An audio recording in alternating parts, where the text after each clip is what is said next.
કારણ કે આત્મા છે એ ભગવદ અંશ છે, એને ભગવાનની તડપ છે, ભૂખ છે, પણ આપણને ખબર નથી. આપણે એને દબાવી દઈએ છીએ.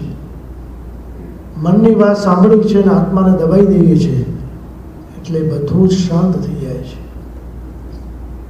ધર્મશાસ્ત્રો આચાર્યો કહે છે કે આત્માનો અવાજ જરૂર સાંભળો. એ સારી વાત માટે પ્રેરે છે. મનમાં લોલુપતા છે, મનમાં લાભની ઈચ્છા છે, મનમાં કંઈ મળે એની ઈચ્છા છે, પણ આત્માનો જે અવાજ છે, કારણ કે ભગવદ અંશી છે, એ સત્કર્મની વાત કરશે, એ ભગવત સેવાની વાત કરશે, સત્સંગની વાત કરશે. અને આ દૃષ્ટિ આપણને કથાના શ્રવણથી મળે છે. જેમ જેમ કથાનો ભાવથી શ્રવણ કરો તો અંદરના બધા દોષો દૂર થાય અને એક દિવ્ય દૃષ્ટિ આપણામાં આવી જાય અને બધું જ અલૌકિક દેખાવા લાગે. તો પ્રિયજનો, આ કથા આજે તૃતીય દિવસ, કાલે ચતુર્થ દિવસ આવશે અને આમ જોતામાં 7 દિવસ ક્યાં વ્યતીત થઈ જશે. પ્રિયજનો, સારા દિવસો જલ્દી વ્યતીત થાય એટલે આપણે જરૂર એનો લાભ લઈએ. ભગવત કૃપાથી આ એક એવો સુંદર અવસર મળ્યો છે આપણને, તો જરૂરથી અધિક સંખ્યામાં તમે લાભ લો અને ભગવત કૃપા આપ સૌ ઉપર ઉતરે એ જ મંગલ કામના સાથે મારી વાણીને વિરામ આપું છું. નમો ભગવતે તસ્મૈ કૃષ્ણાય અદ્ભુત કર્મણે રૂપ નામ વેદેન જગત ક્રીડતિ યોગતઃ. ઉપસ્થિત પ્રિય વૈષ્ણવજનો, આજે કથાનો વિરામનો દિવસ, જોતામાં 7 દિવસ ક્યાં પૂર્ણ થયા. યુસ્ટનની આ કથાની મધુર સ્મૃતિ હંમેશ માટે રહેશે. પ્રિયજનો, હું તો છેલ્લા ઘણા વખતથી અહીંયા આવતો રહ્યો છું, પણ છેલ્લા 2008ની સાલમાં હું આવ્યો હતો અને કંઈ સુષુપ્તતા મને દેખાઈ હતી, પણ હતું કે કંઈક અહીંયા અમારા બાળકો આવે અને કંઈ જાગૃતિ આવે. પણ આ વખતે જે મને અનુભૂતિ થઈ છે, ખરેખર હું કહું છું કે ખૂબ આનંદ થયો છે. ખૂબ આનંદ અનુભવ કરું છું કે આની જરૂર હતી. ગઈ વખતે અમે આવ્યા ત્યારે અમને હોલ બતાવવામાં આવ્યો, આ કિચન અમે જોયું, પણ પ્રવચનમાં સંખ્યા ઓછી થતી એટલે અમને થતું કે આ ઉત્સાહનો કંઈ અભાવ લાગે છે.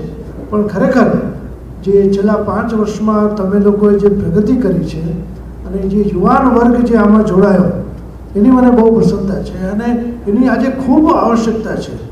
એટલું સુંદર હોલ તમારો છે, એટલી સુંદર રીતે હવેલી બની છે. અને ખાસ કરીને સુરેશભાઈ જ્યારે મને મળ્યા અમદાવાદમાં કે અહીંયા ખૂબ સુંદર વિઝન એમની પાસે છે, ગજબ છે એમનો દૃષ્ટિકોણ, એમની વિચારધારા. આ ઉંમરે પણ એટલું બધું એમનું વ્યાપક દૃષ્ટિકોણ છે કે ખરેખર આપણને એમ થાય કે આ ઉંમરે પણ યુવાન જેવા એમના વિચારો છે. બહુ સરલાબેન, નિકુંજબેન ખરેખર ખૂબ ઉત્સાહી અને ભીતરની સેવા ને ખૂબ સુંદર રીતે સુચારુ રૂપથી ચલાવે છે. અને અહીંયા મેં જોયું કે યુવાન વર્ગે જે આ ટેકનોલોજી, જે આ આખું જે લાઈવ ટેલિકાસ્ટ કર્યું, જે વેબસાઇટો બનાવે છે, જે ટેકનોલોજીમાં આગળ છે, આઈટીના જે ક્ષેત્રમાં કામ કરી રહ્યા છે, અને એનો સદુપયોગ જે દર્શનાર્થીઓને કે પ્રવચનનો લાભ, અને ઘણાના અમને ફોન આવી રહ્યા હતા અમેરિકામાં અલગ અલગ જગ્યાથી કે જે અમે આ બધું જોઈ રહ્યા છીએ. તો ખરેખર મને બહુ પ્રસન્નતાનો અનુભવ થઈ રહ્યો છે કે આપણે આ લાભ બધાને આપ્યો છે અને બહુ જરૂર છે. ખરેખર એટલી સુંદર હવેલી છે, એટલો સુંદર હોલ છે અને સાચા રૂપમાં એનો આજે ઉપયોગ થઈ રહ્યો છે અને નવા લોકો જોડાય, નવી ટેકનોલોજીનો જે આપણે સદુપયોગ કરીએ. અહીંયાનો અમે કિચન વ્યવસ્થા જોઈ, જે વૈષ્ણવોને રસોઈ બનાવતા જોયા, ખરેખર ઘણી પ્રસન્નતા થઈ કે ઘણું બધું સમજવાનું છે, શીખવાનું છે. અને હવેલી એ ખાલી દર્શનાર્થી પૂરતું નથી, આ બધા એનો અંગ છે કે જ્યાં પાક કળા પણ હોય, સંગીત કળા પણ હોય, ચિત્રકળા પણ હોય. જો આપણે ત્યાં તો વિવિધ કળાઓનું એટલું બધું સંમિશ્રણ છે.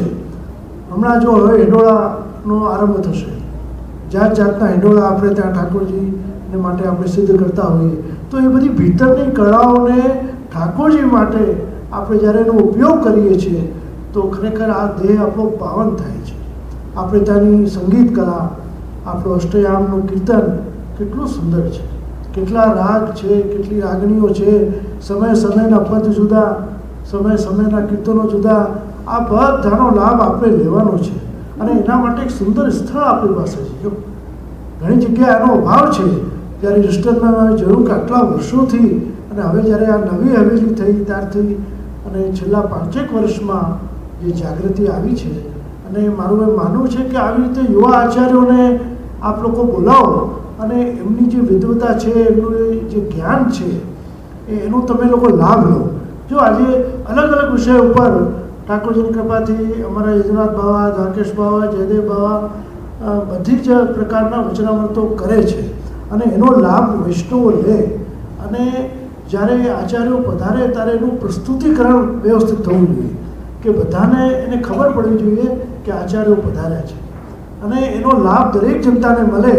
તો પુષ્ટિ ભક્તિ માર્ગ ખરેખર હું એમ માનું છું કે આપણા માટે બહુ સારા દિવસો આવી રહ્યા છે કે આપણે આપણી જે નવી જનરેશન છે, નવા બાળકોને આપણા વિચારો, આપણા સંસ્કારો આપીએ.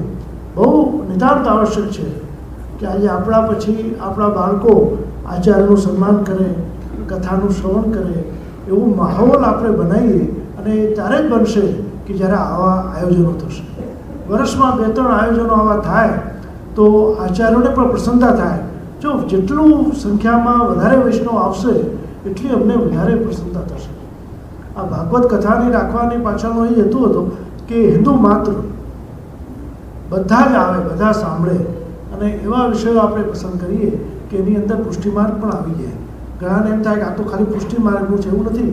આપણા આચાર્યો બધી રીતે તૈયાર છે. તો 95માં જ્યારે અમે ઓસ્ટ્રેલિયા ગયા એ વખતે કોઈ પણ વલ્લભપુરના આચાર્ય ત્યાં પધાર્યા નહોતા અને હવે તો અમારા દ્વારકેશ બાવા દર વર્ષે ત્યાં જાય છે. મેલબોર્નમાં હવેલી પણ થઈ ગઈ છે. તો એવા દેશોમાં, સાઉથ આફ્રિકા અમે ગયા હતા બહુ વર્ષો પહેલાં. તો જ્યાં વૈષ્ણવ વસી રહ્યા છે એવા દેશોમાં જઈને પણ વૈષ્ણવમાં જાગૃતિ લાવી શકીએ. અને અમારો તો એ જ અભિગમ છે પ્રિયજનો કે અમારો વૈષ્ણવ થઈને રહે. અમારે કન્વર્ટ નથી કરવા, અમારે કન્વિન્સ કરવાનું છે કે અમે પરંપરાથી 7 પેઢીથી વૈષ્ણવો છીએ અને વૈષ્ણવ થઈને અમારે રહેવાનું છે. અમારો વૈષ્ણવ વિચલિત ન થાય. ગમે એટલા પ્રહારો આવે પણ પુષ્ટિ માર્ગી વૈષ્ણવને ગૌરવ રહે કે અમે શ્રી મહાપ્રભુ વલ્લભના શિષ્ય છીએ. આ બધા જ આચાર્યો અમારા છે. જે 7 પેઢી 7 જાતિ આપણે કહીએ બધા જ આચાર્યો જ છે. જો શ્રી હરિરાય મહાપ્રભુ પણ એ જ કહે છે કે છોટો બડો ન જાણીએ સભી વલ્લભ સ્વરૂપ. અને ખરેખર આ સમયમાં એ સંકીર્ણતાનો ત્યાગ કરી અને વ્યાપક દૃષ્ટિકોણથી આપણે જો ચાલીશું તો આ પુષ્ટિ માર્ગ, જેને આપણે શ્રી વલ્લભને જગતગુરુ કહીએ છીએ, તો જગતના જેટલા જીવો છે બધાને લાભાન્વિત થાય. અને એમાંથી જો પુષ્ટિ માર્ગ જીવ હશે, અધિકારી હશે તો આપોઆપ વૈષ્ણવ થશે. પણ વલ્લભની વાણીનો લાભ બધાને મળે, એમના વિચારોથી બધા અવગત થાય, એ બહુ આવશ્યક છે. તો ખરેખર આ 7 દિવસ મને ખૂબ પ્રસન્નતાનો અનુભવ થયો છે. ખૂબ ખૂબ શુભકામના, શુભ આશીર્વાદ બધાને આપું છું કે આપ લોકો આવી રીતે જ આગળ વધો અને આવતા વર્ષે અમારા જ્યેષ્ઠ આગમન જયંતિ યજનાથ બાવાનું આયોજન થવાનો વિચાર કરી રહ્યા છે. અહીંયાના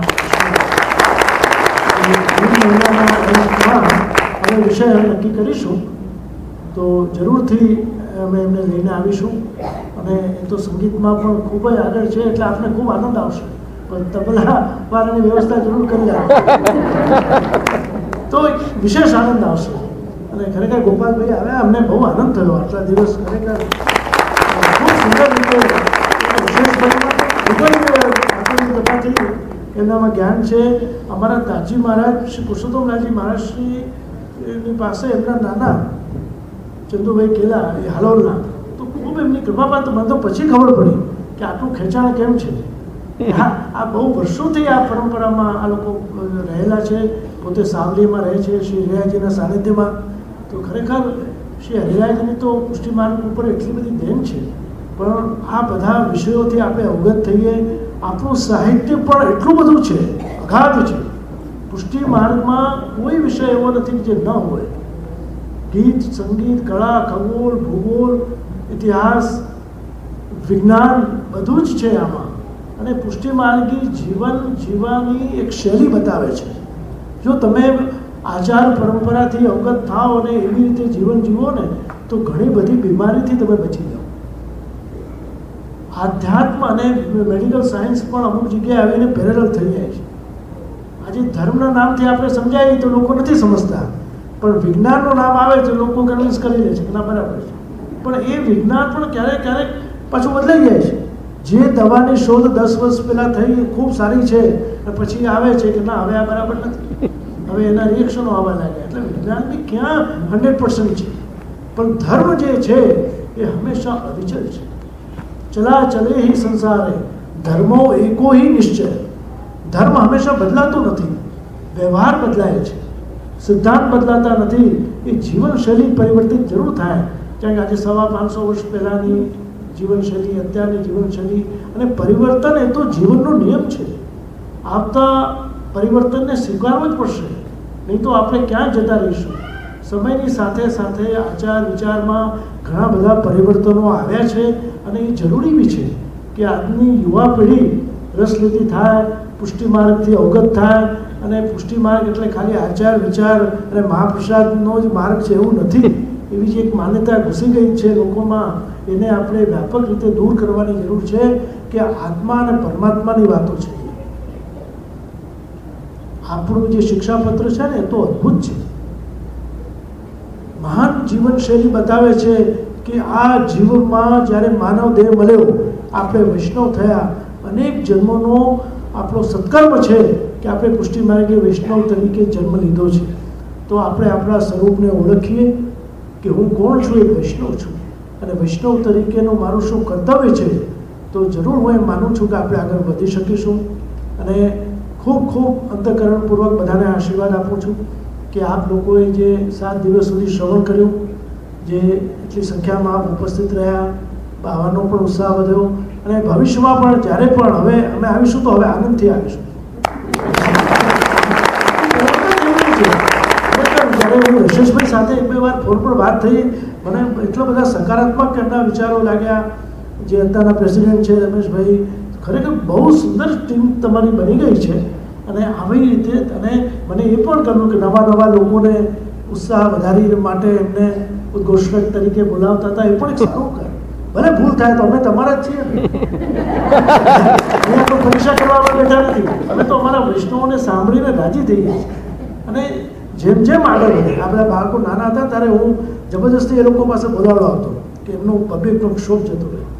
અને તો ભગવત કૃપાથી આજે એ લોકો એટલા સુંદર મંતવ્ય આપે છે કે હું શ્રોતા તરીકે હવે સાંભળું છું. સમય ઓછો પડે એટલા માટે, બાકી કોઈ એવી અપ્રસન્નતા નથી. હું તો બહુ પ્રસન્ન છું. અને ખરેખર હું એક વસ્તુ કહું છું કે આ બધું પૂર્વાચાર્યોની કૃપા, અમારા વડીલોના આશીર્વાદ દ્વારા જ આ બધું મળે છે. કોઈ માતા પિતા બાળકને એટલું શીખવાડી શકતો નથી, પણ જ્યારે એનામાં જો વલ્લભના બાળકો છે એમને સ્વતઃ જ્યારે જ્ઞાન થશે તો વલ્લભ એના હૃદયમાં આવીને બોલાવડો છે. હું કરું છું બીજાનો અંતમાં ખૂબ ખૂબ શુભકામના. અને હું તો એમ કહું છું, જો આ પુષ્ટિ માર્ગ છે, આપણે ત્યાં આશીષના પદો છે. આ પુષ્ટિ માર્ગ એવો છે જ્યાં ભક્ત પણ ભગવાનને આશીર્વાદ આપે છે. આપ લોકોના અંતઃકરણના શુભાશીષ લાગે કે અમારા જે છે, અમારા આચાર્યો છે, તો આ વધારે પ્રોગ્રેસ થાય, વધારે પ્રગતિ થાય. આપના અંતરના આશીર્વાદ વૈષ્ણવના જ્યારે લાગે છે તો અમે માનીએ છીએ કે અમારામાં વધારે મજબૂતી આવે છે. અને એમ થાય કે ના, અમારે વધારેમાં વધારે પ્રવાસ કરીને વૈષ્ણવને પ્રભુ સન્મુખ કરવા છે. વલ્લભને એ ઓળખતા થાય. મહાપ્રભુ વલ્લભ માટે એક એવું મહાન આદર આપણા હૃદયમાં જાગે કે વિશ્વના ઇતિહાસમાં એવા વલ્લભ, એવા આચાર્ય આપણા થયા કે માનવ માત્રના ઉદ્ધાર માટેની જેમણે કલ્પના કરી. ક્યાંય પોતાના ગ્રંથમાં એમ નથી કહ્યું કે આ વાત હું ખાલી પુષ્ટિ માર્ગી જીવવા માટે કહું છું. ક્યાંય એવું નથી કહ્યું. ઇતિ મેં મતી, આ મારું માનવું છે.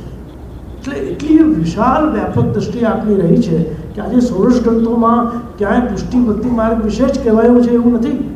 વિવેક ધરાશ્રય તમે લો, પંચપદ્યાની તમે લો, અંતઃકરણ પ્રબોધ તમે લોકો કેવા સુંદર સુંદર ગ્રંથો, ષોડશ ગ્રંથો ઉપર પણ સત્તા થઈ શકે છે અને ઘણા આચાર્યો પણ કરે છે એમાં.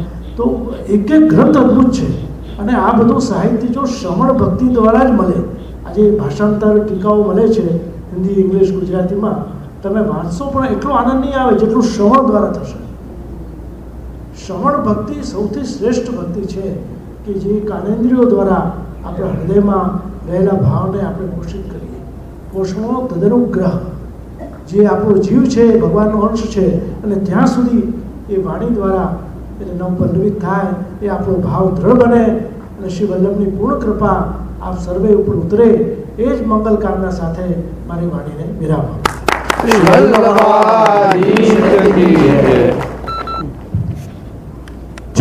નમો ભગવતે તસ્मै કૃષ્ણાય ભૂતકર્મણે રૂપ નામ વેદેન જગત ક્રીડતી યો યતઃ. ઉપસ્થિત પ્રિય વિષ્ણુજનો,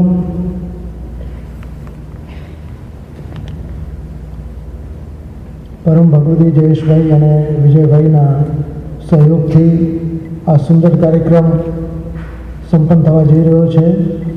ત્રિદિવસીય 10મા સ્કંદનું સત્ર ચિરંજીવ રાકેશ શાહજીના મુખેથી શ્રવણ કરવાનો લાવો આપ સૌને મળી રહ્યો છે.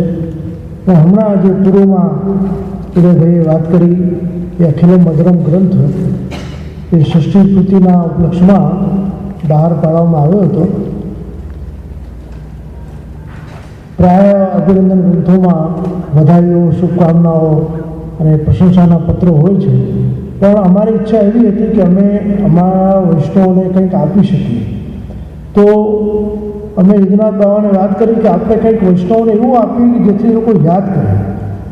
તો આ અનેક વર્ષોના બહોળા અનુભવ પછી, અનેક વિદેશ યાત્રાઓ કર્યા પછી જે સમસ્યાઓ વૈષ્ણવોને સતાવે છે એ અમારી ધ્યાનમાં હતી અને વિઘ્નાથ બાવા સાથે ચર્ચા થતાં એમને જે પ્રશ્નો કર્યા એવા 60 પ્રશ્નોના ઉત્તર અમે આપેલા છે. બહુ ઉપયોગી પુસ્તક છે. અત્યારે તો જૂજ સંખ્યામાં જ રહ્યું છે.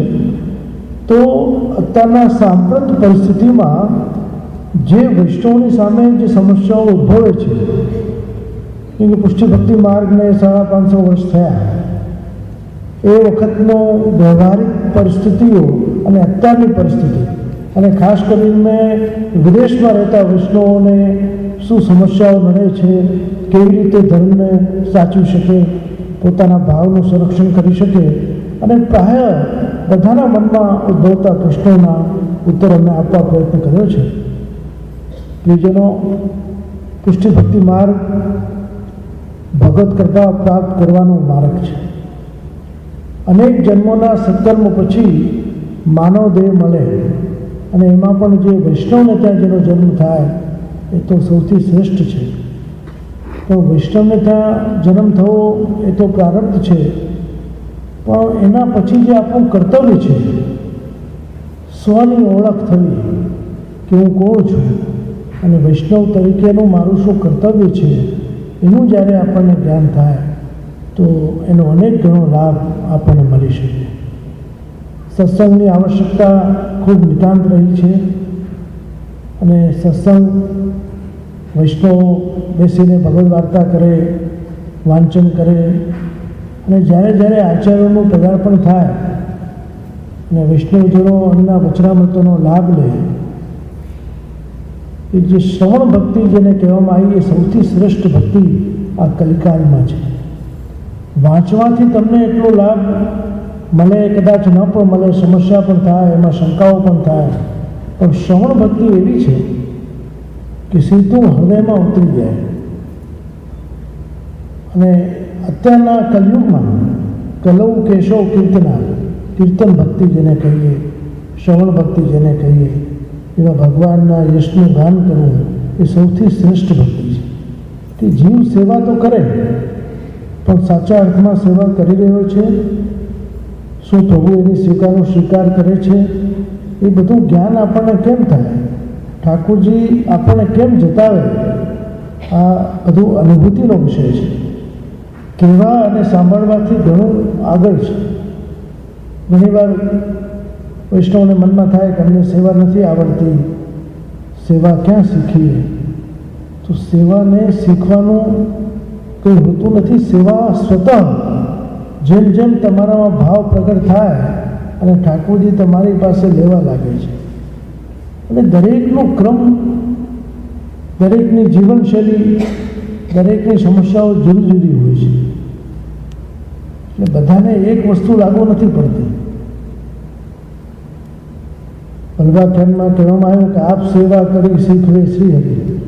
ખરેખર તો સેવા કરવા લાગે અને ઠાકોરજી સ્વયં એને જતાવવા લાગે.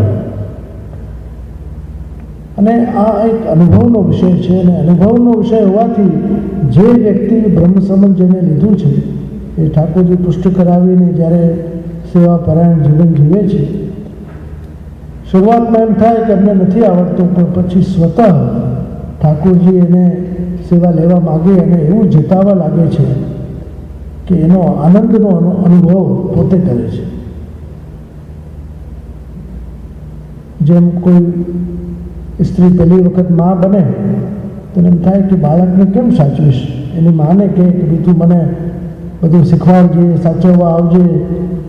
પણ જ્યારે મા બની જાય અને એને વહાલ જ્યારે બાળક ઉપર આવે તો કોઈને શીખવાડવાની જરૂર નથી પડતી.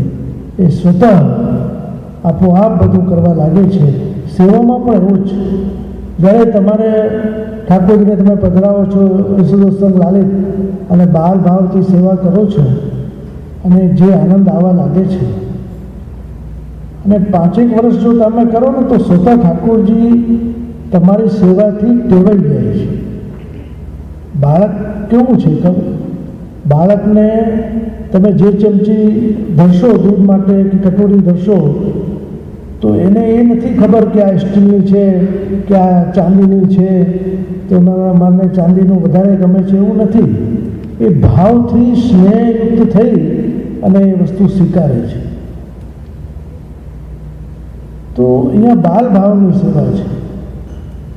બાલ ભાવ સૌથી શ્રેષ્ઠ છે, નિર્દોષ છે. એટલે જ પુષ્ટિ ભક્તિ માર્ગમાં પ્રભુ પાસે કંઈ મગાતું નથી. નિષ્કામ ભક્તિ કહે છે. મારી કઈ ચેષ્ટા આપને સુખ આપનારી થાય, તત્સુખનો વિચાર એ પુષ્ટિ માર્ગમાં સર્વોપરી છે. હંમેશા ભગવત સુખનો વિચાર જીવ કરે તો એનું બધું જ કાર્ય ઠાકોરજી પૂરું કરે છે. મર્યાદામાં હંમેશા ભગવાન પાસે યાચક બનીને લોકો જાય, કંઈક માગે તો કૃપા કરીને કદાચ આપી પણ દે, પણ આપણે એને સાચવી નથી શકતા. યોગક્ષેમ વહામે, એવું યોગ એટલે મેળવવું. આપણે કંઈ કાર્ય કરીને મેળવીએ એટલે યોગ કહેવાય. પણ ક્ષેમ એટલે એની કુશળતા, એની સાચવણી એ આપણી પાસે નથી હોતી. મળેલું પણ જતું રહે છે. ઘણા શ્રીમંતો, મોટા મોટા ઉદ્યોગપતિઓ પાછળથી નિષ્કંચન થઈ ગયા, નિર્ધન થઈ ગયા, સાચવી ન શક્યા. તો સાચવવાની કુશળતા એ પ્રભુ આપે છે. અને જીવ જ્યારે બધું સમર્પણ કરીને ભગવત સંબંધી કાર્ય કરે છે તો ઠાકોરજી બધી જ વ્યવસ્થાને પોતે સંભાળી લે છે. એને કંઈ એક વસ્તુ માગવાની જરૂર નથી પડતી. શ્રી મહાપ્રભુજી આપ સ્વયં આજ્ઞા કરે છે કે જીવને માગતા આવડતું નથી એટલે પ્રભુ પાસે કંઈ માગવું નહીં. કેમ કે આપણે માગીને શું માગીએ? બંગલા, ગાડી, સુખ, સમૃદ્ધિ કે જે અનિશ્ચય છે એ ક્યારેય સાથે રહેવાનું નથી. અને એમાં દુઃખ નિશ્ચિત છે. જેને આપણે સુખ માનીએ છીએ એ મનથી સંબંધિત વસ્તુઓ છે કે આપણા મનને રૂચે છે એટલે આપણને ગમે છે. અને દરેક સુખ જેને આપણે કહીએ છીએ એમાં ક્યાંક ને ક્યાંક દુઃખ થોડું ઘણું છે. અને એ જતા રહે છે, વસ્તુ જતી રહે છે ત્યારે આપણે દુઃખી પણ થઈ જઈએ છીએ. લેકિન આનંદ જે છે એ ચિરકાલીન છે. સુખ મનથી સંબંધિત છે, આનંદ આત્માથી સંબંધિત છે. તો આત્માથી સંબંધિત જે કાર્ય છે એ જ્યારે આપણે કરીએ તો ચિરકાલીન આનંદને આપણે પ્રાપ્ત થઈએ. જીવનમાં એક સમૃદ્ધિની સાથે સાથે સંતોષ આવે. અતૃપ્તિ અને અસંતોષ એ જ માણસને ઉદ્વેગ પેદા કરે છે. મારી પાસે શું છે એ નહીં જોઈને બીજા પાસે આ છે મારી પાસે નથી, એ વાત માણસને બેચેન બનાવી દે. જે છે એનો સંતોષ નથી, પણ નથી એનું દુઃખ છે. એમાં એ સુખનો આનંદ પણ ભોગવી શકતો નથી અને વધારે ને વધારે દુઃખી થવા જાય. શ્રી મહાપ્રભુજીએ એવો સુંદર માર્ગ આપણને બતાવ્યો છે કે ગૃહસ્થિત્વા સ્વધર્મતઃ અવ્યાવૃતો ભજેત કશ્યમ પૂજ્યા શ્રવણાદિ. ઘરમાં રહીને સેવા કરવી, ક્યાંય વનમાં જંગલમાં જવાની જરૂર નથી, સંસારથી ભાગવાની જરૂર નથી, સંસારથી ડરવાની જરૂર નથી, પણ સંસારમાં રહીને અનાસક્ત ભાવથી ભગવત સેવા કરવાની છે. સંસારથી ભાગી જવું હોય તો પલાયન વાત છે. ઘણા સાધુ સંન્યાસીઓ સંસારથી ભાગી જાય. ઘણી જગ્યાએ આપણે સમાચારોમાં વાંચીએ કે મુનિ હતા, સંન્યાસી હતા, ભાગી ગયા, પાછા ગ્રસ્તી થઈ ગયા. તો એવો સંન્યાસ કોઈ કામનો નથી. મહાપ્રભુ શ્રી વલ્લભ સંન્યાસની વ્યાખ્યા બહુ જુદી કરે છે. મોહનું નષ્ટ થવું એ જ વૈરાગ્ય છે. ઘરમાં રહીને ગ્રસ્ત ધર્મનું પાલન કરતા સાથે જો મોહ નથી આપણામાં, તો એ વૈરાગ્યનું જીવન જીવી રહ્યા છે. આપણા 8452 જીવો એ સાચા અર્થમાં વૈરાગી હતા, ભલે ગ્રસ્ત હતા, કેમ કે આસક્તિ નથી. અને આસક્તવાળું જીવ એ ભલે વનમાં જાય, વૈરાગી થાય, તો પણ એનો મોહ એને ખેંચી લાવે છે.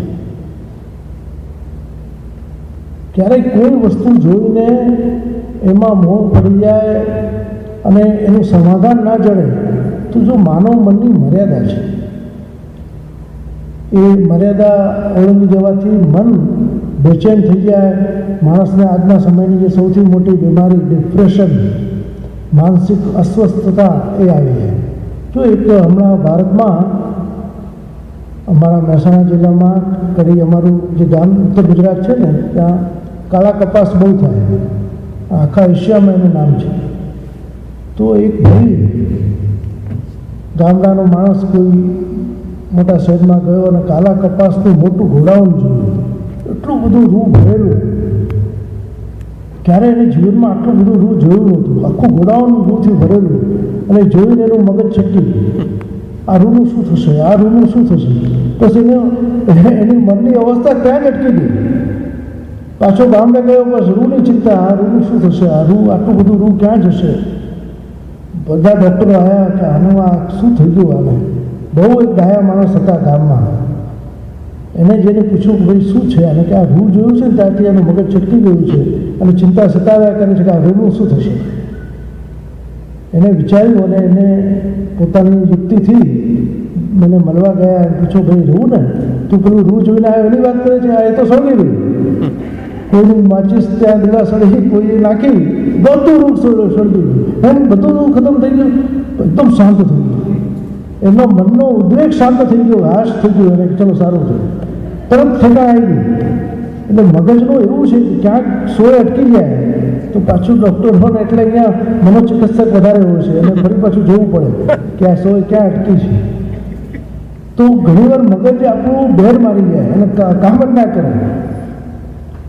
તો આવું પરિસ્થિતિ માણસ મનની દરેકની મર્યાદા, વધારે પડતું વિચારવું, વધારે પડતી કુશંકાઓ કરવી એ માણસ માટે હિતમાં નથી.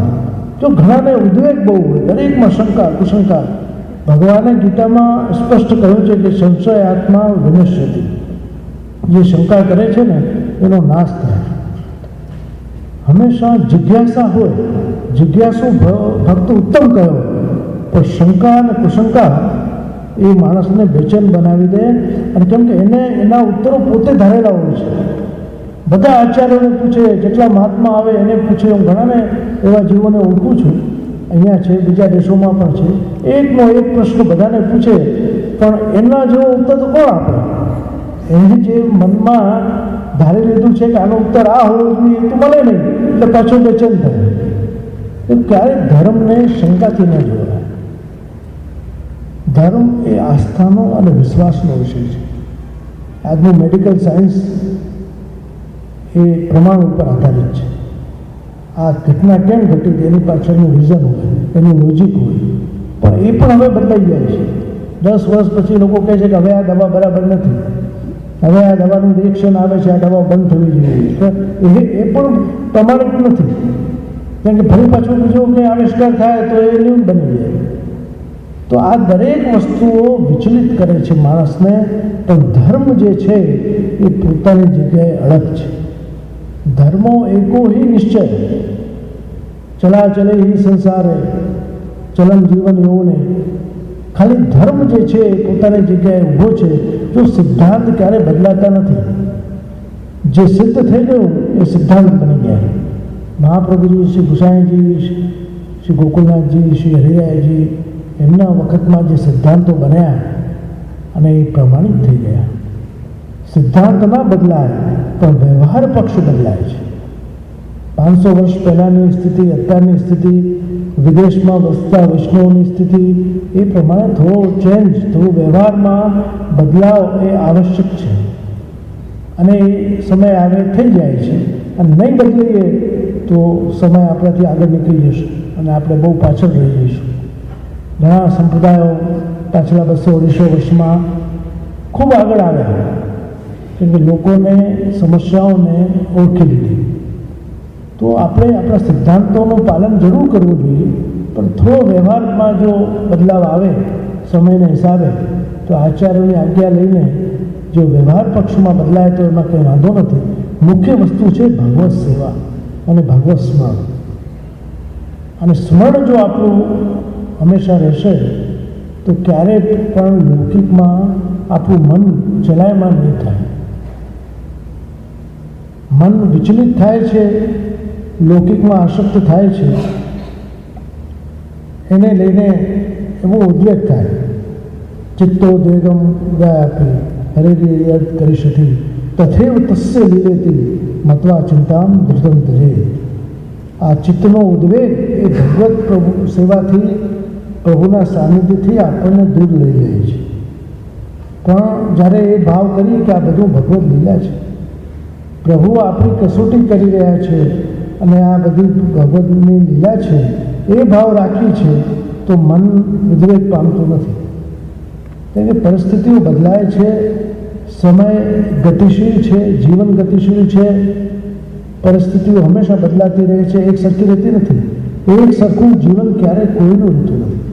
અને બદલાતી પરિસ્થિતિઓમાં પોતાના મનને સહનથી રાખીને સાક્ષી ભાવ ઉત્પન્ન કરો. શ્રી મહાપ્રભુજી બહુ અદ્ભુત આજ્ઞા કરે છે. પુષ્ટિ માર્ગે સ્થિતો સ્માર્ત સાક્ષીનો ભવતા ખેલા. બહુ સુંદર વાત. સાક્ષી ભાવની આપ વાત કરે છે કે જીવનમાં જો સાક્ષી ભાવ ઉત્પન્ન થઈ જાય તો સુખ અને દુઃખ બંને આજુબાજુથી પસાર થઈ જાય અને આપણું મન વ્યગ્રતા પ્રાપ્ત ન થાય, બેચેન ન થાય. સાક્ષી ભાવ એટલે શું કે તમે દ્રષ્ટા બની જાઓ. તમે દૃશ્ય નથી, તમે જોઈ શકો છો કે આ શું થઈ રહ્યું છે, આ પ્રભુની કેવી લીલા છે. અને દ્રષ્ટા બનીને જો તમે જુઓ છો તો તમે એમાં ઇન્વોલ્વ થતા નથી. ખાલી દ્રશ્યને તમે જોઈ રહ્યા છો અને ભગવાનની લીલાને માની રહ્યા છો કે આ શું થઈ રહ્યું છે. જોકે બહુ કઠિન હોય છે સાક્ષી ભાવ ઉત્પન્ન કરવો, પણ સેવા દ્વારા ધીમે ધીમે સેવા કરતાં કરતાં પ્રેમ, આસક્તિ અને વ્યસન, આ 3 અવસ્થા જ્યારે આવે તો બધો વ્યવહાર સાક્ષીમય થઈ જાય.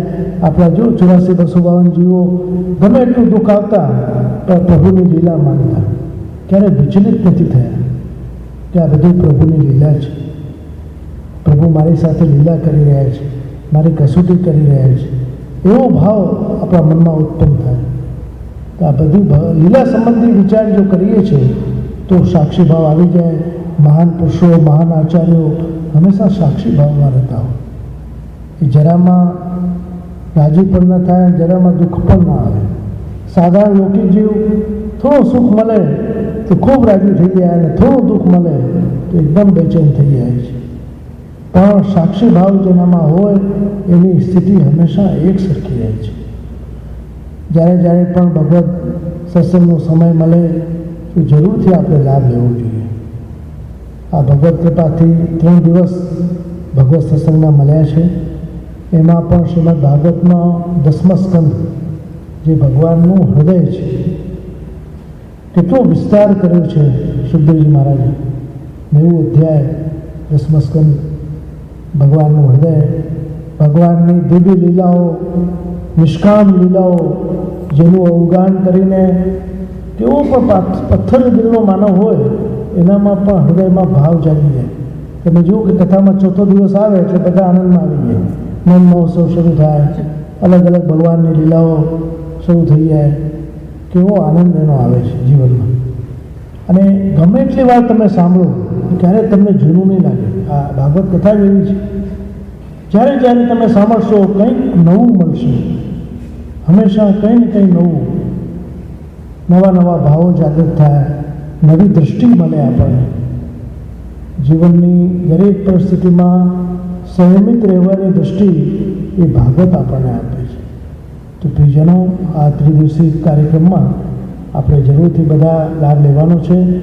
જે વૈષ્ણવો આમાં આવ્યા, જેમણે કાર્યક્રમને આયોજન બનાવ્યું, આટલું સુંદર બધાને એકત્ર કરી શક્યા, એ બધાને મારી ખૂબ ખૂબ શુભકામના, શુભ આશીર્વાદ હું આપું છું. અને શ્રીજી બાવાને અનુરોધ કરું છું કે પોતાની વાણી દ્વારા બધાને લાભાન્વિત કરે અને મારા વક્તવ્યને વિરામ આપું છું.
श्याम सुंदर श्री अम्ने महारानी जी की जय।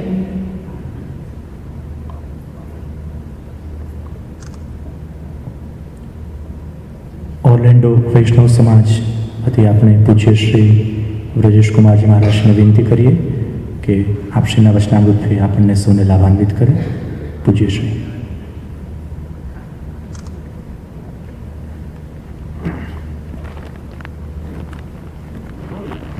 નમો ભગવતે તસ્મૈ કૃષ્ણાય અદ્ભુત કર્મણે રૂપ નામ વેદેન જગત ક્રીડતી યોયતા. પ્રિય વૈષ્ણવજનો, આ ત્રિદિવસીય 10મા સ્કંદનું સત્ર અને આજે દ્વિતીય દિવસ. પ્રિયજનો, શ્રીમદ ભાગવત એ પુષ્ટિ ભક્તિ માર્ગનું ઉદ્ભવ સ્થાન છે. પુષ્ટિ ભક્તિનું પ્રાદુર્ભાવ શ્રી આચાર્ય ચરણોએ શ્રીમદ ભાગવતજીના મંથનથી કર્યું છે. જે સેવાનો ક્રમ, જે ઋતુચર્યા, દિનચર્યા, જે ભાવાત્મકતા, શ્રીમદ ભાગવતમાં જેનું વર્ણન છે 11મા સ્કંદમાં, પુષ્ટિ ભક્તિને શ્રી ગુસાઈજી પ્રભુ ચરણોએ અષ્ટયામ, અષ્ટછાપ કીર્તન, 6 ઋતુઓ એ બધાને સુંદર રીતે આમાં પરોવી દીધી છે. શ્રી હરિરાય મહાપ્રભુજી જે આપ આજ્ઞા કરે છે કે યથા દેહે તથા દેવે, જેમ દેહને પ્રકૃતિને ઠંડી ગરમી લાગે, ભૂખ તરસ લાગે, ઋતુનો અનુભવ થાય, એમ આપણા ઠાકોરજીને પણ થાય છે. એ પ્રકારથી સેવાનો ક્રમ છે. અને છ ઋતુઓના અનુસંધાનમાં રાગ, ભોગ અને શૃંગાર આ ત્રણેયનું સંમિશ્રણ કરીને એટલી સુંદર સેવા પ્રણાલિકા બનાવી છે કે હવે રથયાત્રા આવશે એટલે એનો આખો ક્રમ વર્ષા ઋતુનો આરંભ થશે. હિંડોળાનો શુભારંભ થશે. ઋતુ પ્રમાણે સેવાનો ક્રમ જો તમે જ્યારે પુષ્ટિ માર્ગી હવેલીમાં જુઓ તો તમને ખ્યાલ આવે. ઉષ્ણકાળમાં જુઓ તો ખસના પડદા, ફૂલના બંગલા, સામે ઠાકોરજીને ફુવારા ચાલતા હોય. શીતળતાનો અહેસાસ કરાવવા માટે ઠાકોરજીને પરિશ્રમનું નિવારણ થાય એના માટેનો આખો આ ક્રમ છે. હિંડોળા પછી શરદ ઋતુ આવે, શીતકાળ આવે, ગદ્દલ ઠાકોરજી ધરાવે. દરેક ક્રમ એવો સુંદર બનાવેલો છે. પુષ્ટિ માર્ગના કોઈ બી હવેલીમાં તમે જાઓ તો તમને લાગે કે હા અત્યારે ઉષ્ણકાળ ચાલે છે કે અત્યારે શીતકાળ ચાલી રહ્યો છે. અહીંયા પ્રદર્શન નથી, દર્શન છે. જો અન્ય જગ્યાએ છે ને ઝાંખી કરવામાં આવે, ઝાંખી થાય. ગમે તે ઋતુ હોય પણ ઠાકોરજીના શ્રમનો વિચાર ન કરીએ કે ભાઈ આજ કોઈ મોટા વ્યક્તિ આવ્યા છે એટલે ખૂબ જરીના વાઘા અને એવા ભારે ભારે વસ્ત્રો ધરાવીએ, તો પ્રભુને શ્રમ પડે એ વિચાર જો ન કરીએ તો એ પુષ્ટિ ભક્તિ નથી. પુષ્ટિ ભક્તિ માર્ગ તત્સુખ ઉપર રચાયેલો છે કે મારી કઈ ચેષ્ટા આપને સુખ આપનારી થાય, આપને પ્રસન્નતા થાય, એ આખો ભાવ પુષ્ટિ ભક્તિ માર્ગનો છે કે આપની પ્રસન્નતા એ જ અમારે જોઈએ છે, બીજું કંઈ જોઈતું નથી. જ્યાં પ્રભુ પ્રસન્નતાથી બિરાજે તો દરેક વસ્તુ આપોઆપ એને સુગમ્ય થઈ જાય. વાર્તા સાહિત્યમાં પણ તમે દૃષ્ટિપાત કરો તો ગમે એટલી લૌકિક અડચણો આવી, ગમે એટલી તકલીફો પડી છે વૈષ્ણવોને, પણ ક્યારેય હતાશા કે નિરાશા કે પ્રભુ પાસે ફરિયાદ નથી કરી. જે સ્થિતિમાં પ્રભુ રાખે એમાં રહેવું. વૈષ્ણવોનો એ જ વિવેક છે. વિવેક ધૈર્ય આશ્રય નામક ગ્રંથ શ્રી મહાપ્રભુજીએ ષોડશ ગ્રંથમાં મૂકેલો છે. વૈષ્ણવનો વિવેક કયો? એમ તો અનેક પ્રકારના વિવેકો બતાવ્યા છે. વિવેકસ્તુ હરિ સર્વનિજ્ય ઈચ્છાત કરિષ્યતિ. સૌથી મોટો વિવેક વૈષ્ણવનો એ જ હોય કે પ્રભુ જે કરી રહ્યા છે આપણા સારા માટે જ છે.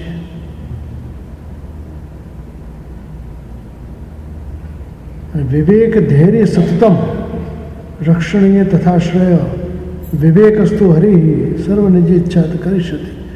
વિવેક અને ધૈર્ય એનું સદાકાળ માટે એનું પાલન કરવું જોઈએ. અને જીવનમાં વિવેક આવે, ક્યારે બોલવું ક્યારે ન બોલવું, મોટાઓનું સન્માન,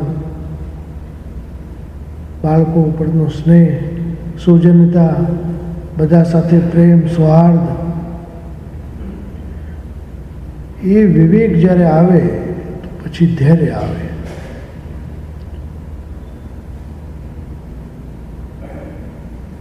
ધૈર્ય એટલે શું? દરેક અવસ્થામાં સમાન સ્થિતિમાં રહેવું. ત્રિદુઃખ સહનમ ધૈર્ય. ત્રણેય પ્રકારના દુઃખોને સહન કરવા અને સહન કરવાની શક્તિ પણ ભગવત કૃપાથી મળે છે. આધિ ભૌતિક, આધ્યાત્મિક અને આધિ દૈવિક. અત્યારે જેને આપણે દુઃખ કહીએ છીએ એ બધા ભૌતિક દુઃખો છે. મનને અરુચિકર લાગે એટલે આપણે દુઃખી થઈ જઈએ. પણ જો ધૈર્ય રાખીએ છીએ તો વિવેક અને ધૈર્ય દ્વારા આશ્રય સિદ્ધ થાય, આશ્રયને પ્રાપ્ત થઈએ આપણે. દૃઢતા આવે, અનન્યતા આવે, ચલાયમાન ન થવાય. ગમે તેવી પરિસ્થિતિમાં મન ચંચલ ન થાય. અને આ સેવા બી એના માટે જ છે, મનની એકાગ્રતા માટે. ચેતસ્તત પ્રણમ સેવા. જો ચિત્તનું પ્રભુમાં પરવાઈ જવું એનું નામ જ સેવા. પણ એ ક્યારે થાય કે તત્સિદ્ધે તનુ વિતયા. તનુજા વિતયા સેવા સિદ્ધ થાય તો મનમાં એટલું ધૈર્ય આવી જાય કે વિચલિત ના થઈએ. શ્રી મહાપ્રભુજી આજ્ઞા કરે છે કે જેમ સોયમાં દોરો પરોવીએ, ગમે એટલી આંખો સારી હોય પણ ચિત્તની એકાગ્રતા પણ જરૂરી છે, તો જ એમાં પરોવી શકાય. એમ ચિત્ત જો એકાગ્ર હશે તો સેવામાં મન લાગી જાય. આ પ્રશ્ન તો બધાનો છે કે સેવા કરીએ છીએ પણ ચિત્ત નથી લાગતું. આજનો પ્રશ્ન છે એ નથી, વર્ષોથી છે આ પ્રશ્ન કે ધૈર્ય કેમ આવે, ચિત્ત એકાગ્રતા કેમ આવે. પણ જેમ જેમ તમે સેવા માર્ગમાં આગળ વધો, ધૈર્ય આવે, સહન કરવાની શક્તિ આવે, એમ ચિત્ત પ્રભુમાં લાગતું જાય. અને સેવા કરતી વખતે ચિત્ત એકાગ્ર જ રહેવું જોઈએ. થાય છે શું કે જ્યાં જે કાર્ય કરી છે ત્યાં આપણું મન નથી હોતું. યાત્રા કરવા જઈએ તો ઘર યાદ આવે અને ઘરમાં વ્રજનું સ્મરણ કરીએ. તો જ્યાં આપણો દેહ છે ત્યાં જો મન રહેશે તો ચિત્ત એકાગ્ર જરૂર થશે. અને મનની ગતિ તો પવનથી પણ તેજ બતાવી છે. એટલું મન ચંચલ છે કે બેઠા બેઠા આપણા આખા વિશ્વનું ભ્રમણ કરી આવીએ, વગર પાસપોર્ટ વગર વિઝાએ બધું ફરીને આવી જઈએ. ઘણા તો કલ્પના કરે કે આ અમેરિકા આવું છે, ઇંગ્લેન્ડમાં આવું છે. ઘણા પેલા પોસ્ટરો જોઈએ ને એના ઉપરથી એવી કલ્પના કરે. એક ભાઈ મને કહે છે અમેરિકામાં તો બધા 100 માળના જ મકાનો હોય, બધા ત્યાં જ રહેતા હશે. એવું નથી. જે ડાઉનટાઉન હોય ત્યાં હાઈ રાઇઝ બિલ્ડિંગો હોય, પણ રહેવાના તો બધા ઘર જ હોય છે. એટલે કલ્પના છે કે, અને દરેકને એમ થાય કે ત્યાંવાળા વધારે સુખી છે. દરેકને આ મનમાં થાય કે આપણા કરતાં વધારે સુખી છે. એટલે સુખનું ડેફિનેશન બધે જુદું જુદું છે.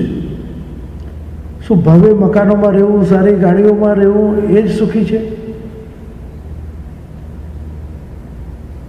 ભારતના કોઈ નાના ગામડામાં રહીને પણ માણસ સુખી થઈ શકે છે. જેટલું સમૃદ્ધિ વધે છે એટલું માણસની બેચેની પણ વધે છે. સુખ અને સમૃદ્ધિ આવતા આવતા અને જેટલું કાર્ય વધારતો જાય કે હજી આ લઈ લઉં, હજી આ કરી લઉં, અને આ આપાધાપીમાં સમય ક્યાં જતો રહે છે. અને એ વિચારે છે કે 5 વર્ષ કે 10 વર્ષ પછી હું નિવૃત્ત થઈશ, પણ નિવૃત્તિ ક્યારે આવતી નથી.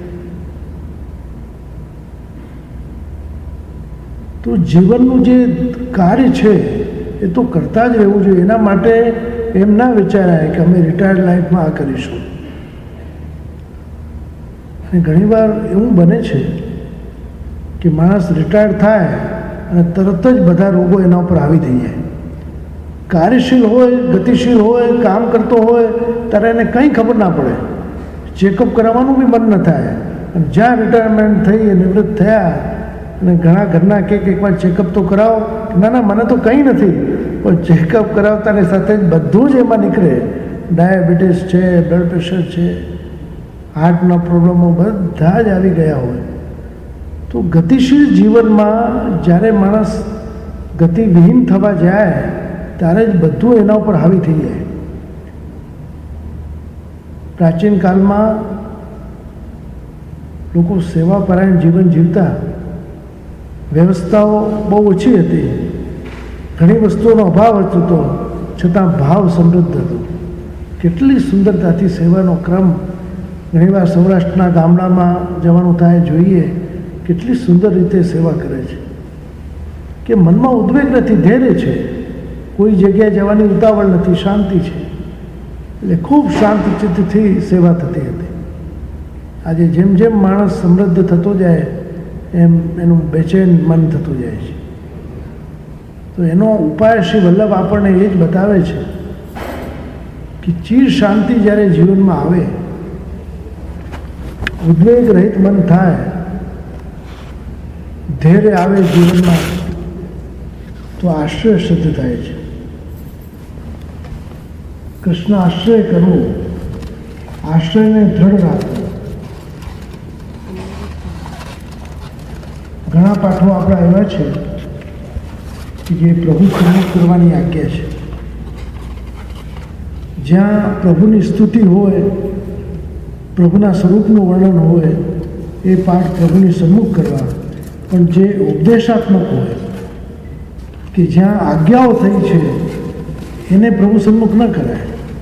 નવરત્ન છે કે વિવેક ધરાશ્રય છે કે ચિંતા કાપી ન કાર્યા, એ પ્રભુને ન સંભળાવાય, એ આપણા માટે છે. મધુરાષ્ટક, પ્રેમનાષ્ટક, કૃષ્ણાશ્રય એ પ્રભુની સન્મુખ બોલાય. અને કૃષ્ણાશ્રયમાં તો શ્રી વલ્લભ સ્પષ્ટ કહ્યું કે એ પઠેત કૃષ્ણ સન્નિધો, કૃષ્ણની સાનિધ્યમાં આ પાઠ કરો, એટલે આપણો આશ્રય દ્રઢ થાય. કૃષ્ણાશ્રયનો પાઠ તો જરૂર વૈષ્ણવોએ કરવો જોઈએ. આશ્રય જો દ્રઢ થશે તો માનવનું મન પણ શાંત થશે. ઘણીવાર સાહિત્ય જોયું ના હોય, પુષ્ટિ માર્ગના સાહિત્યનું અવલોકન ના કર્યું હોય, તો ઘણા એમ કહે છે કે આપણે ત્યાં આ વસ્તુ નથી, બીજે છે. ભારતમાં એક જગ્યાએ એક હવેલીમાં અમારું પ્રવચન હતું, તો તેના ટ્રસ્ટી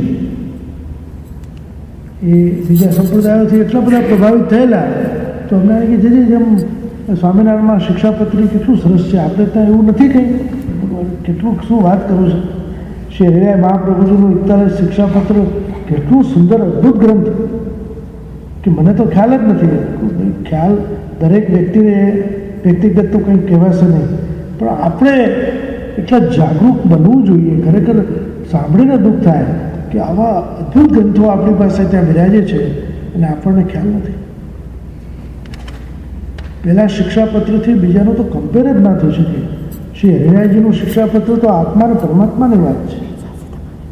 બીજે તો નૈતિક વસ્તુઓ આવે છે કે આમ રહેવું, આમ સત્ય બોલવું, સદાકાળ જીવનમાં પવિત્રતા રાખવી, એ બધું છે. પણ જે આત્મા સંબંધિત વાતો છે, શ્રી હરિરાય મહાપ્રભુજી તો એક મહાનુભાવ હતા, એટલે જે થવાનું છે એને બધું આપણને જ્ઞાન હતું.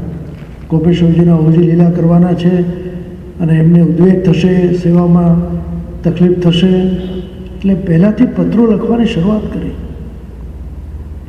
અને જ્યારે ઓજી લીલામાં પધાર્યા, ઉદ્વેગ થયો, ચિંતા થઈ, મન બેચેન થયું, તરત આપના સેવકે કહ્યું કે કૃપાનાથ દારાભાઈના પત્રો આવેલા છે કે લાવો જલ્દી લાવો.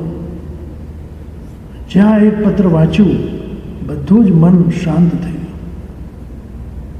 જો ક્યારે ભારતમાં આવો તો જેસલમેર જરૂર જજો. આખું મરુભૂમિ, રેગિસ્તાન,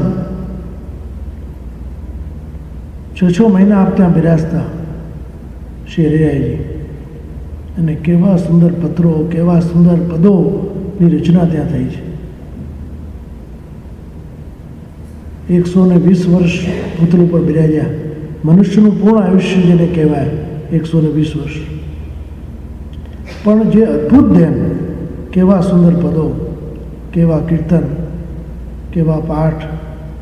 આપનું બનાવેલું નિત્ય લીલાનો જે પાઠ છે તો અદ્ભુત છે. જે વૈષ્ણવ સેવા કરે છે એને જરૂર એનું વાંચન કરવું જોઈએ. સવારના મંગળાથી લઈને શયન પર્યંતની સેવાનો ક્રમ એ નિત્ય લીલામાં છે. કેવી રીતે બ્રજ ભક્તો આવે છે, કેવી રીતે જગાડે છે, કેમ શૃંગાર ધરે છે, રાજભોગમાં કેટલી સામગ્રી આવે, બહુ સુંદર ક્રમ છે. ખરેખર આ અદ્ભુત વસ્તુ છે શ્રી હરિરાયજીની. જો એ ગ્રંથોનું અવલોકન થાય, એના ઉપરના સત્રો રાખવામાં આવે. અમારે ત્યાં વૃદ્ધામાં અમદાવાદમાં દર વર્ષે જ્યારે પાટોત્સવ આવે, અલગ અલગ વિષયો ઉપર બાળકો દ્વારા વચનામતો થાય છે. આ વખતે વલ્લભ સાખી ઉપર છે. શ્રી હરિરાયજીએ બનાવેલી છે 100 વલ્લભ સાખી. 9મી ડિસેમ્બરથી 15 ડિસેમ્બર સુધી આ કાર્યક્રમ છે. આપ લોકો જરૂરથી આવો. જો ભારતમાં આવવાનું થાય, મુકામની વ્યવસ્થા પણ આપ લોકો કહેશો તો બધી વ્યવસ્થા અમે કરી દઈશું, પણ જરૂરથી એનો લાભ લો. અને ખરેખર જ્યારે પણ ભારત આવવાનું થાય તો આવા લાભ જરૂર લેવા જોઈએ. એવા વચનામતો, એવા કે ત્યાં તો બધું ઉપલબ્ધ છે. ત્યાં અમારા કીર્તન મંડળીઓ પણ એટલી સુંદર હોય છે કે અહીંયા બધા પ્રોબ્લેમો છે, વિઝાના એટલા બધા આવી નથી શકતા, પણ ત્યાં તો ખૂબ સુંદર રીતે એવો માહોલ બની જાય કે તમને 8 દિવસ એમ લાગે કે ખૂબ આનંદમાં પસાર થયા, અને એનું સંસ્મરણ 12 મહિના સુધી રહે. અમે જ્યારે ભારત આવી તો અહીંયા અમેરિકા આવી તો પત્રિકા લઈને આવતા હોઈએ છીએ કે જે આ વખતે શું છે, કે ભાઈ આ છે. બહુ આનંદ આવે વૈષ્ણવોને. તો ખરેખર જ્યારે પણ ભારત આવવાનું થાય ડિસેમ્બર મહિનામાં, કેમ કે તિથિ માગસર સુદ સાતમ અમારે ત્યાં છે શ્રી ગોકુલનાથજીનો ઉત્સવ. તો તિથિ તો શું વધઘટ થતી હોય ઘણીવાર, પણ એટલે તારીખ ફિક્સ નથી હોતી, પણ ડિસેમ્બરની માગસર સુદ સાતમ શ્રી ગોકુલનાથજીનો ઉત્સવ આવે એ દિવસથી અમારે ત્યાં એ કાર્યક્રમનો શુભારંભ થઈ જાય. તો જરૂરથી આપ લોકો આવજો. આ વખતે પણ 9 ડિસેમ્બરથી છે, અને એવો આનંદ આવશે. વલ્લભ સાખી તો અદ્ભુત છે, અને અમારા જ્યેષ્ઠ આત્મચેન્દ્રી યદુનાથજી મહોદય દ્વારા થવાનું છે. તો આ જ્યારે પણ ભારત આવીએ, આપણે બેઠકોમાં જઈએ અને આ બધો લાભ લઈએ, અને એમણે કેટલું સાહિત્ય બનાવ્યું છે એ આપણને જરૂર માહિતી હોવી જોઈએ. ભલે તમે વાંચો નહીં, પણ એટલું જ્ઞાન તો જરૂર હોવું જોઈએ કે કોઈ બહારનો વ્યક્તિ તમને પૂછે કે તમારા સંપ્રદાયનું આ સાહિત્ય મેં વાંચ્યું છે, અને તમે જો એ વખતે મૌન થઈ જાઓ તો આપણા માટે ખૂબ શરમની વાત છે. હરિરાયજી મહાપ્રભુ ઉપર એક વ્યક્તિએ પીએચડી કર્યું છે એમના ગ્રંથો ઉપર. અદ્ભુત ગ્રંથ છે.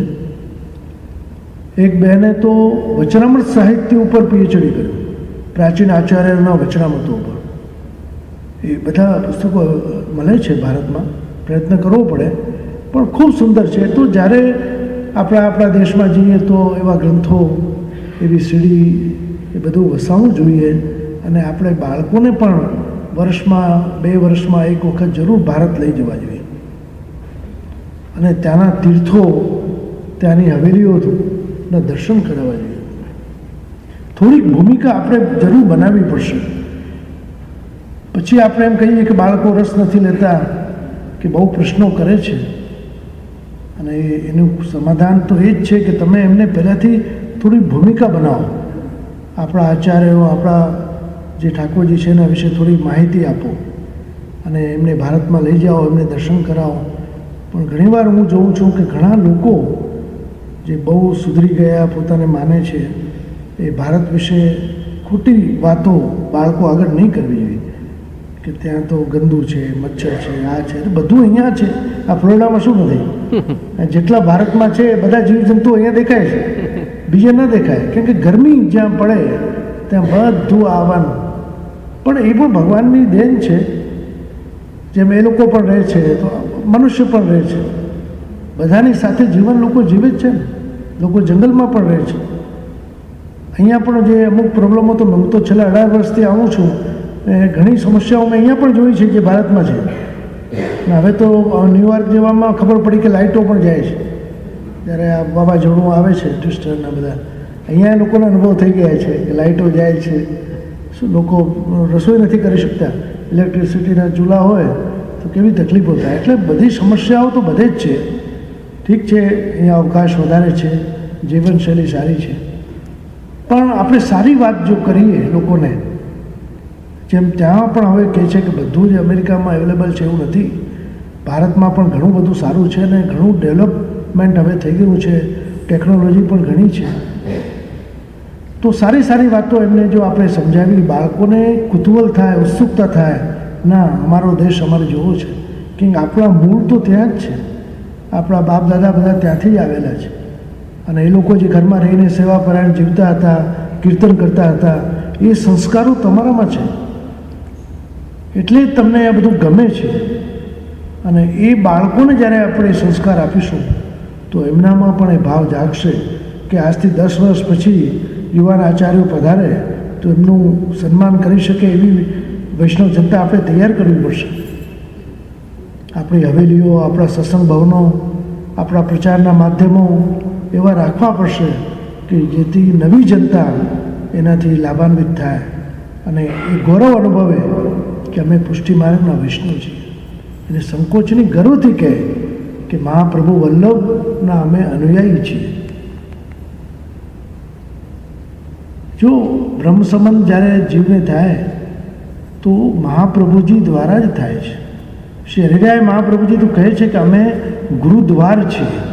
આ 7 દરવાજા છે, એમાંથી તમે ગમે તે દરવાજાથી પ્રવેશ કરો, મળવાનું શ્રી વલ્લભને છે. તો સંકીર્ણતાનો ત્યાગ કરીને એક એવો અભિગમ અપનાવીએ કે બધા જ વલ્લભના શિષ્યો છે અને વલ્લભના દ્વારા જ આ સંપ્રદાય છે, એમને જ મળવાનું છે. અને એવો જો અભિગમ રાખીશું તો આપણી યુવા જનતામાં પણ નાના નાના મતભેદો નહીં થાય. આ મારું ઘર ના તારું ઘર ના, આ જે ઘરની વાતો, હવે એ સમય જતો રહ્યો. હવે આપણે બધાનું એક જ ઘર છે, શ્રી વલ્લભ ગ્રહ. મહાપ્રભુ વલ્લભની જે બોલી એમાં બધાની જે આવી ગઈ.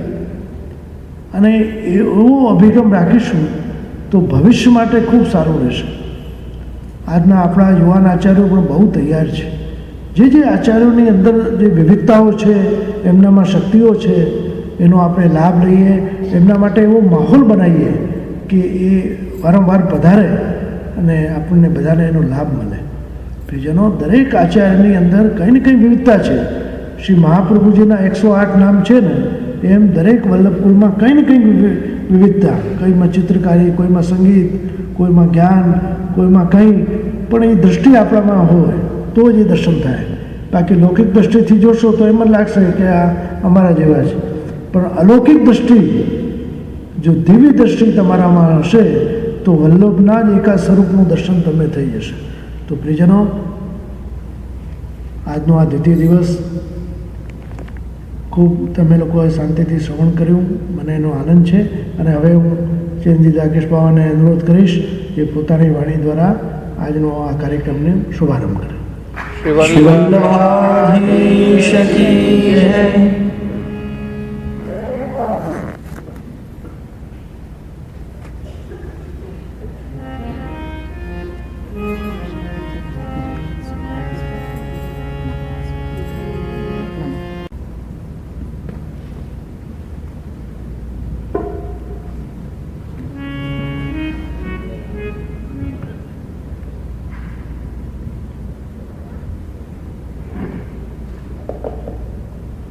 શ્રી વલ્લભાધીશ કી જય. નમો ભગવતે તસ્મૈ કૃષ્ણાય ભૂતકર્મણે રૂપ નામ વેદેન જગત ક્રીડતિ યોતા. પ્રિય વૈષ્ણવજનો, આ ત્રિદિવસીય સત્સંગનો વિરામનો દિવસ 10મા સ્કંદ ઉપર ખૂબ સુંદર રીતે આ ત્રિદિવસીય કાર્યક્રમ રાખવામાં આવ્યો. ઘણા વૈષ્ણવોએ લાભ લીધો. પ્રિયજનો, ભગવત સત્સંગ ભગવત કૃપાથી મળે છે.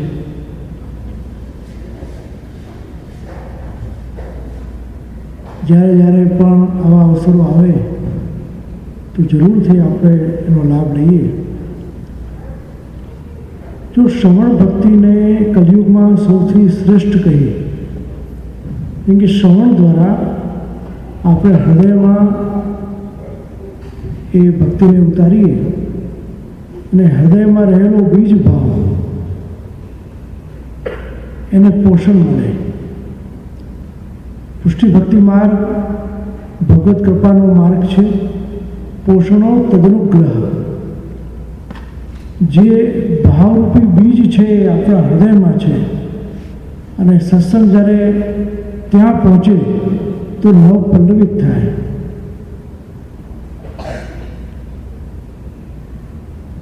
આજે આપણો સત્સંગ ઘણીવાર વાણી પૂરતો સીમિત બની જાય છે, હૃદયસ્થ નથી થતો. અને આ સમસ્યા બધાની છે. ઘણા કહે છે કે જે સાંભળ્યું છે પણ યાદ નથી રહેતું. લૌકિક બધું યાદ રહે છે, પણ ભગવત સંબંધી બધું વિસ્મરણ થઈ જાય.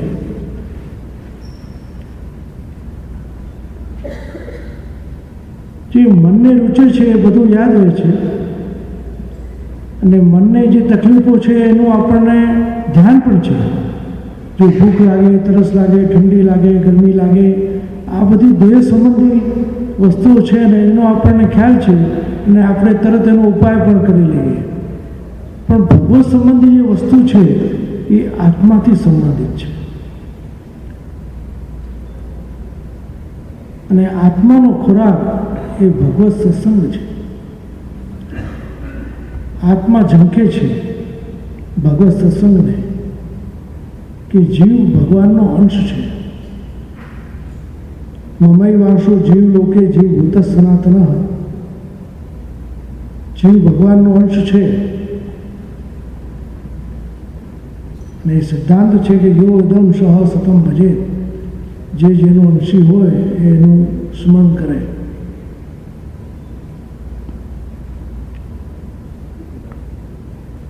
જેમ કાષ્ટની અંદર અગ્નિ છુપાયેલો છે પણ દેખાતો નથી, પણ તમે અગ્નિ એને અણકારશો તો એમાંથી અગ્નિના તણકા નીકળવા લાગશે.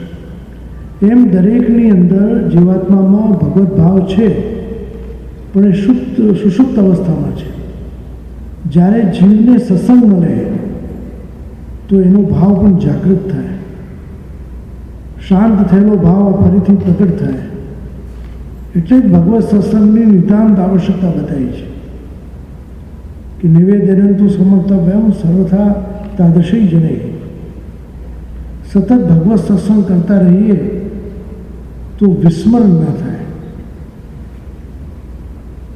સ્મરણ અને વિસ્મરણની આ યાત્રા છે.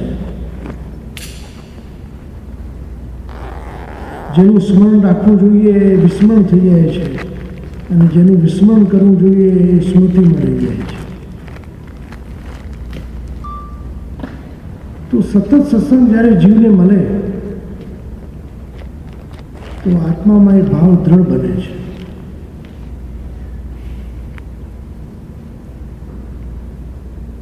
એક ખૂબ સુંદર વાર્તાનો મને સંસ્મરણ થાય છે. મહાન દાર્શનિક થઈ ગયા લિયો ટોલ્સ્ટોય. એણે પોતાની આત્મકથામાં એક બહુ સુંદર વાત લખી કે હું જ્યારે નાનો હતો, મારી મા એને ઘરના આંગણમાં એક સુંદર વાટિકા બનાવી પુષ્પોની.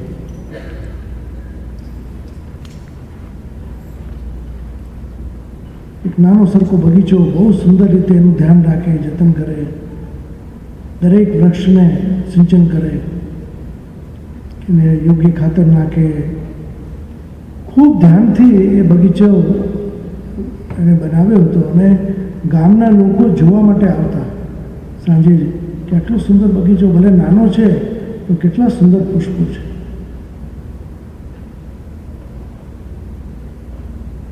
સંયોગવશાત એ માની તબિયત બગડી ગઈ, બીમાર પડી.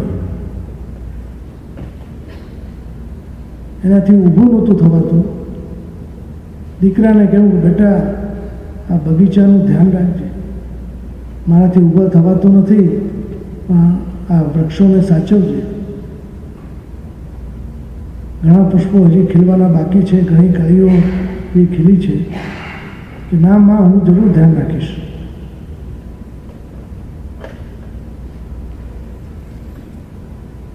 રોજ એક એક વૃક્ષ ઉપર પાણી નાખે,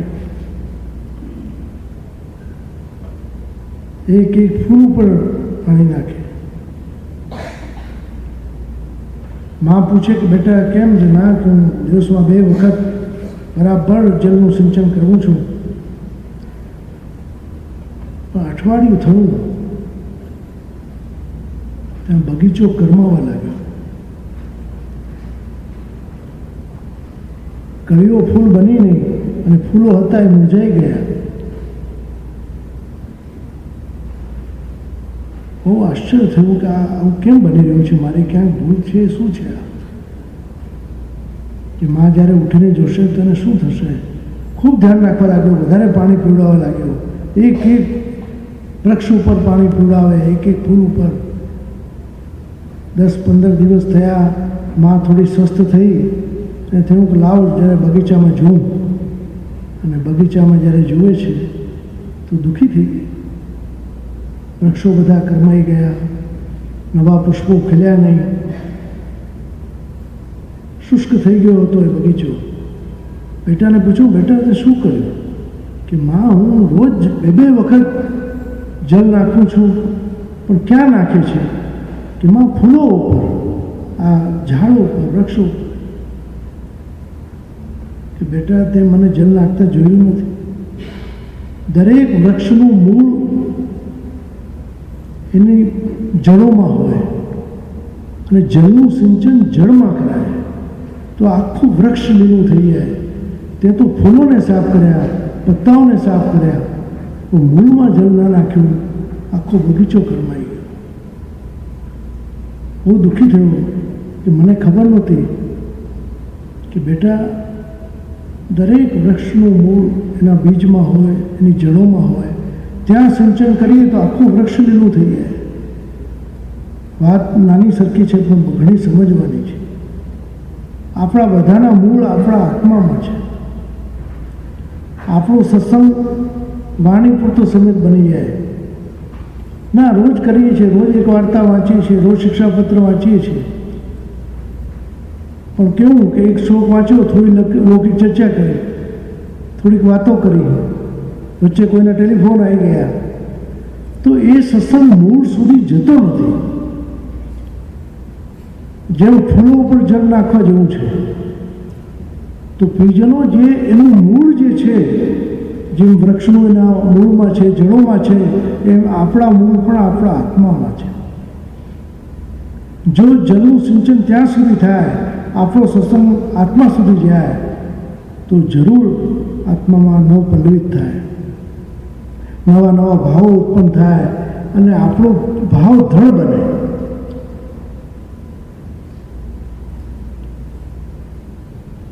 પ્રાચીન સમયમાં જ્યારે સત્સંગ કરતા તો કોઈ પણ લૌકિક ચર્ચા નહોતી થતી. આજે તો એટલા બધા સાધનો આપણી પાસે છે,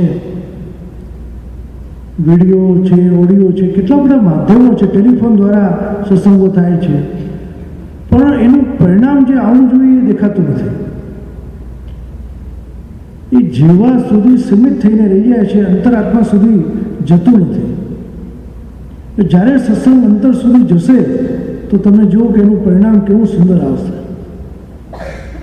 જ્યારે આ બધા ગ્રંથો લખાયા, વાર્તા સાહિત્યના, શિક્ષાપત્રના, તમે એ જમાનામાં ભારતમાં લાઇટ પણ નહોતી. સૌરાષ્ટ્રના ગામડાઓમાં વૈષ્ણવો લાલટેન ચાલુ કરીને બેસીને સત્સંગ કરતા. યાતાયાતના જે સાધનો હતા એ પણ સારા નહોતા, તો પણ લોકો તીર્થયાત્રાઓ કરવા જતા. આજે જ્યારે આપણે જોઈએ છીએ કે જો આ કેદારનાથ, બદ્રીનાથમાં જે પ્રચંડ વાવાઝોડું આવ્યું અને જે આગ ફાટ્યું, એનું શા કારણે આ બધું થયું? તો સ્વરૂપાનંદ સરસ્વતી શંકરાચાર્યજી મહારાજનો જ્યારે ઇન્ટરવ્યૂ આવ્યો, એમને બહુ સરસ વાત કરી कि आज लोगों ने तीर्थ स्थल को पर्यटन स्थल बना दिया है. पहले वर्ष में 500 आदमी आते थे, आज 5000 50,000 आदमी आने लग गए और प्रकृति पूरी नष्ट हो गई. ત્યાં હોટલો બની ગઈ, રેસ્ટોરન્ટો બની ગયા, એટલા બધા સાધનો થઈ ગયા અને મૂળ બરાબર હતા નહીં. એટલે જે પ્રચંડ વાવાઝોડું આવ્યું અને વરસાદનું પાણી બધું બહાવીને લઈ ગયું. આજે આપણે સાધનો તો ઘણા ઉપલબ્ધ કરી લઈએ છીએ. શ્રીનાથજીમાં પણ ઘણા સાધનો છે. મથુરા, વૃંદાવન તમે જુઓ કેવા આધુનિક બધા રહેવા માટેના બધા સ્થાનો થઈ ગયા. આજે તો યાત્રામાં પણ લોકો આધુનિક સુવિધા બધા માગે છે કે અમારે એસી રૂમ જોઈએ, ફ્રીજ જોઈએ, આ જોઈએ. પણ આ બધું આવતાની સાથે જે એનું મૂળ જે હતું એ નષ્ટ થઈ ગયું. કોઈ પણ વસ્તુનું જે પ્રાથમિક જે સ્વરૂપ છે, એનું જે મૂળ છે એ નષ્ટ ના થવું. આપણે સુવિધા ભલે ઊભી કરીએ, સુવિધા સામે આપણને વાંધો નથી, પણ એનો પ્રભાવથી જો દુષ્પરિણામ આવતું હોય તો થોડું દેહને કષ્ટ પડે તો ઉલટું સારું છે. દેહના દોષ ધોવાય છે. આજે બધી સુવિધાઓ આપણે ઉપલબ્ધ કરી લઈએ છીએ. ત્યારે 40 દિવસની વ્રજયાત્રામાં 10-10 માઇલ સુધી લોકો ચાલતા. ઘણા મુકામ તો બહુ લાંબા હતા, પણ લોકો થાકતા નહોતા, કેમ કે સવારે વહેલા ઉઠીને ચાલતા. 4 વાગે ઉઠી જતા, 10 વાગ્યા સુધી મુકામ ઉપર પહોંચી જતા. હવે શું થાય છે કે મોડા ઉઠે છે અને મોડા પહોંચે છે. અને હવે ડામરના રોડો થઈ ગયા એટલે જે યાત્રાનો જે માર્ગ હતો એ સંકુચિત થઈ ગયો અને હાઈવે વધી ગયા. એટલે ઘણીવાર તો અકસ્માતનો પણ ભય રહે છે. જે લોકો મોડા જાય છે ને એમને ઘણા ખટારા અને તાંગા, ટેક્સીઓ બહુ સાચવવું પડે છે. તો જે સુવિધાઓ છે એ ઘણીવાર આપણા ભાવને ઉલટું સીમિત બનાવી દે છે. યાત્રા કરવા જઈએ ત્યારે ધ્યાન રાખવું, આપણે યાત્રા કરવા જઈએ છીએ, સુખ સુવિધા ભોગવા જતા નથી. અને યાત્રા સ્થળને પર્યટન સ્થળ ના બનાવાય. એ જ્યારે થયું તો એનું આ પરિણામ આ આવ્યું. જે કેદાર અને બદ્રી કેદારમાં જે થયું ત્યારે પ્રકૃતિ વિપરીત પરિણામ આપે છે. તમે જંગલોને નષ્ટ કર્યા, એનું પરિણામ એ આવ્યું કે માણસ માટે દુવિધા થઈ ગઈ, શ્વાસ લેવાની બી તકલીફ થઈ ગઈ. અહીંયા અમેરિકામાં અમે જોયું છે કે મોટા મોટા શહેરોમાં પણ હજી વનરાજી એટલી જ છે અને એ બહુ જરૂરી છે. જે પ્રાણવાયુ આપણને આપે છે. મોટી મોટી ઇમારતો થાય અને વનરાજી સમાપ્ત થતી. આજે વિકસિત દેશોની આ સમસ્યા થઈ ગઈ. નવા નવા ડેવલપમેન્ટ થતા જાય છે. ખેતરો તોડીને, જંગલો તોડીને મકાનો બનાવીએ, પણ પછી સ્વાસ્થ્ય જોખમમાં મુકાઈ જાય છે. તો જે કંઈ સુવિધાઓ છે એ દેહ સંબંધી છે, પણ આપણા આત્મા સુધી એ સત્સંગ પહોંચે, આપણો ભાવ દ્રઢ બને અને યાત્રાનો આનંદ આપણે લઈ શકીએ. સીમિત યાત્રીઓ જતા અને આનંદ લઈને આવતા. આજે ગિરિરાજજીમાં પરિક્રમા માટે જાય, ઘણા દૂધની ધારાની પરિક્રમા કરે છે, ઘણા દૂધ ચડાવે. દરેક વ્યક્તિનો મનનો મનોરથ હોય કે અમે દૂધ ચડાવીએ. અને તમને ખબર છે એ વખતે ત્યાં યાત્રાના વખતે એટલું બધું માણસ આવે છે તો વ્રજમાં દૂધનો અભાવ થઈ જાય છે. અને તમે જતીપુરામાં જુઓ, જ્યારે દૂધ ચડાવો છો ને એ કેમિકલ વાળું હોય છે, બિલકુલ ચિકાસ જ નહીં. તમે અનુભવ કરજો, જ્યારે તમે 10 લીટર કે 20 લીટરનો આગ્રહ રાખશો તો પછી એવું જ આવશે. કેમ કે તમને જોઈએ છે, એમને બિઝનેસ કરવો છે એટલે બનાવીને લઈ આવે છે. કપડામાં લાગે તો પણ જરાય ચિકાસ નહીં, કેમ કે એ આર્ટિફિશિયલ છે, કેમિકલ છે. પણ આપણે જો એવો ભાવ રાખીએ કે થોડું ચડાવીએ ને વધારે અરોગાઈએ, અને અરોગાયા પછી ત્યાંના વિજવાસી બાળકોને આપીએ, બધા વૈષ્ણવને લેવડાવીએ, એ વધારે ઉત્તમ પક્ષ છે. આ જમનાજી પણ કેમ દૂષિત થયા? કેટલું બધું પૂજન આ તે બધું જ કરીએ છીએ, અને પ્રવાહ જ્યારે બંધ થઈ જાય છે તો એ જળ દૂષિત થઈ જાય છે. તો સીમિત માત્રામાં આપણે 1 જણ કરે ને 5 જણા હાથ લગાવે તો વધારે ઉત્તમ પક્ષ છે. એનું જે મહાત્મ્ય છે એ જણાવવું જોઈએ. દરેક વ્યક્તિ વૈષ્ણવ જ્યારે જાય તો એણે જરૂર સાચવવું જોઈએ કે અહીંયાની ગાડીમાં એ સચવાય. જો આ બધી વસ્તુઓનું આપણે ધ્યાન રાખીએ તો ક્યારેય જમનાજી દૂષિત નહીં થાય. કેમ કે જે ભૌતિક છે એ જરૂર દૂષિત છે, પણ આધ્યાત્મિક અને આધિદૈવિક જે સ્વરૂપ છે એ તો પવિત્ર જ છે. ભૌતિક દૃષ્ટિથી આપણને ભલે કચરો દેખાતો હોય, અને ઘણા એ આંદોલન ચલાવી રહ્યા છે ભારતમાં એમના શુદ્ધિકરણ, પણ આ કોઈ એક વ્યક્તિનું કામ નથી. બહુ મોટી વસ્તુ છે, બહુ મોટો ખર્ચો છે. આ તો જ્યારે ગવર્મેન્ટ એમાં ઇન્વોલ્વ થાય અને કેટલા રાજ્યોમાં થઈને જમનાજી પસાર થાય છે. હરિયાણા, રાજસ્થાન, હિમાચલ બધાનું કામ છે. આ એક વ્યક્તિનું કામ નથી કે એક પ્રાંતનું બી નથી, તો આ થઈ શકે. પણ એના નામથી ઘણા ફંડ ફાળાઓ પાછા થવા લાગ્યા છે.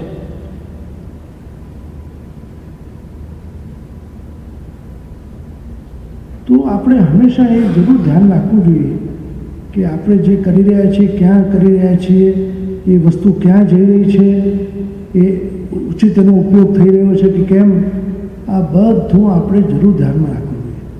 ભાવાવેશમાં આવીને ઘણીવાર આપણે એવી જગ્યાએ કરી બેસીએ છીએ દાન કે એનું દુષ્પરિણામ આવે છે. તો આ બધો વિવેક વૈષ્ણવ જો રાખે તો એક ઉત્તમ પરિણામ એનું આવે કે જ્યારે તમે તીર્થ કરવા જાઓ તો ત્યાંનો માહોલ પણ એટલો સુંદર હોય, ત્યાંની પ્રકૃતિ પણ એટલી સુંદર હોય કે એનો બધાને લાભ મળે. તો પ્રિયજનો, જ્યારે સત્સંગ કરીએ આપણા હૃદય સુધી એ સત્સંગ જાય. જો આ 10મા સ્કંદની કથા જેને ભાગવતમાં જેને ભગવાનનું હૃદય કહેવામાં આવ્યું છે, 90 સ્કંદ, તમે વિચારો કે એટલું વિસ્તારથી આ કથા સુખદેવજી મહારાજે પરીક્ષિતને સંભળાવી છે. જેમ કે પરીક્ષિતે કહ્યું હતું કે આમાં જરા પણ આપ કસર નહીં કરતા કે મારા ઇષ્ટની કથા છે, મારો પરિવાર તો ભગવાનને ગમી રહ્યો છે. એમની કથામાં ખૂબ વિસ્તાર આપ્યો અને ખૂબ વિસ્તારથી સુખદેવજી મહારાજે આ 10મું સ્કંદ સંભળાયું છે. ભગવાનની આ દિવ્ય લીલાઓ છે. નંદ મહોત્સવ આવે, અન્નકૂટ આવે, રાસોત્સવ આવે. રાસોત્સવ કોઈ સાધારણ ગરબો નથી. રસાના સમૂહ રાસ, જ્યાં બધા રસો એકત્ર થયા, દરેક ભાવના ગોપીજનો આવ્યા. આત્મા અને પરમાત્માના મિલનની વાત છે. દેવી વસ્તુ છે અને એ દેવીતાને જો આપણે ધારણ કરીને સાંભળીશું તો એ વાત આપણા હૃદય સુધી જરૂર પહોંચશે. તો પ્રિયજનો, ખૂબ ખૂબ શુભકામના, શુભ આશીર્વાદ આપું છું કે આ ત્રિદિવસીય સંમેલનમાં આપણે બધા વૈષ્ણવ સાથે સત્સંગ થયો, ખૂબ આનંદ થયો. ભવિષ્યમાં પણ જ્યારે આવવાનું થશે તો જરૂર અમને આનંદ થશે. ખૂબ ખૂબ શુભકામના, શુભ આશીર્વાદ આપીને મારી વાણીને એ વિરામ. રૂપ નામ વેદેન જગત ક્રીડતી વિવેકા. વૈષ્ણવજનો, આજે રથયાત્રાનો શુભ દિવસ.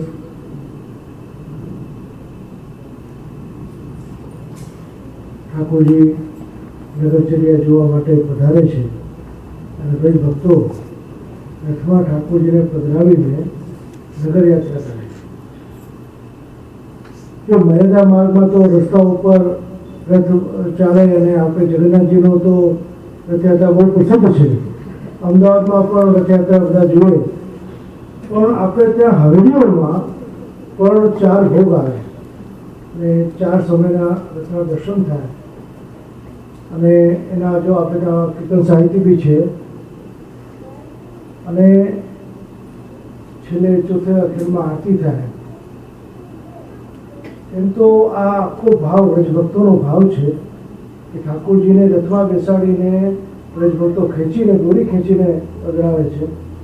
અમુક ઘરોમાં રથ આવે છે એમાં ઘોડા, અને અમુક ઘરમાં ઘોડા નથી આવતા. કે એવો કંઈક ઉલ્લેખ છે કે ઘોડા ભાગવા લાગ્યા એટલે નવનીતરાજને ત્યાં નથી ઘોડા આવતા. પણ એટલો સુંદર અને પાછળનો ભાવ છે. અને અંકુરી, ટોપરાનો અને કેરીનો ઠાકોરજીને ભોગ ધરવામાં આવે કે કેરીની આ જતી સિઝન કહેવાય ભારતમાં.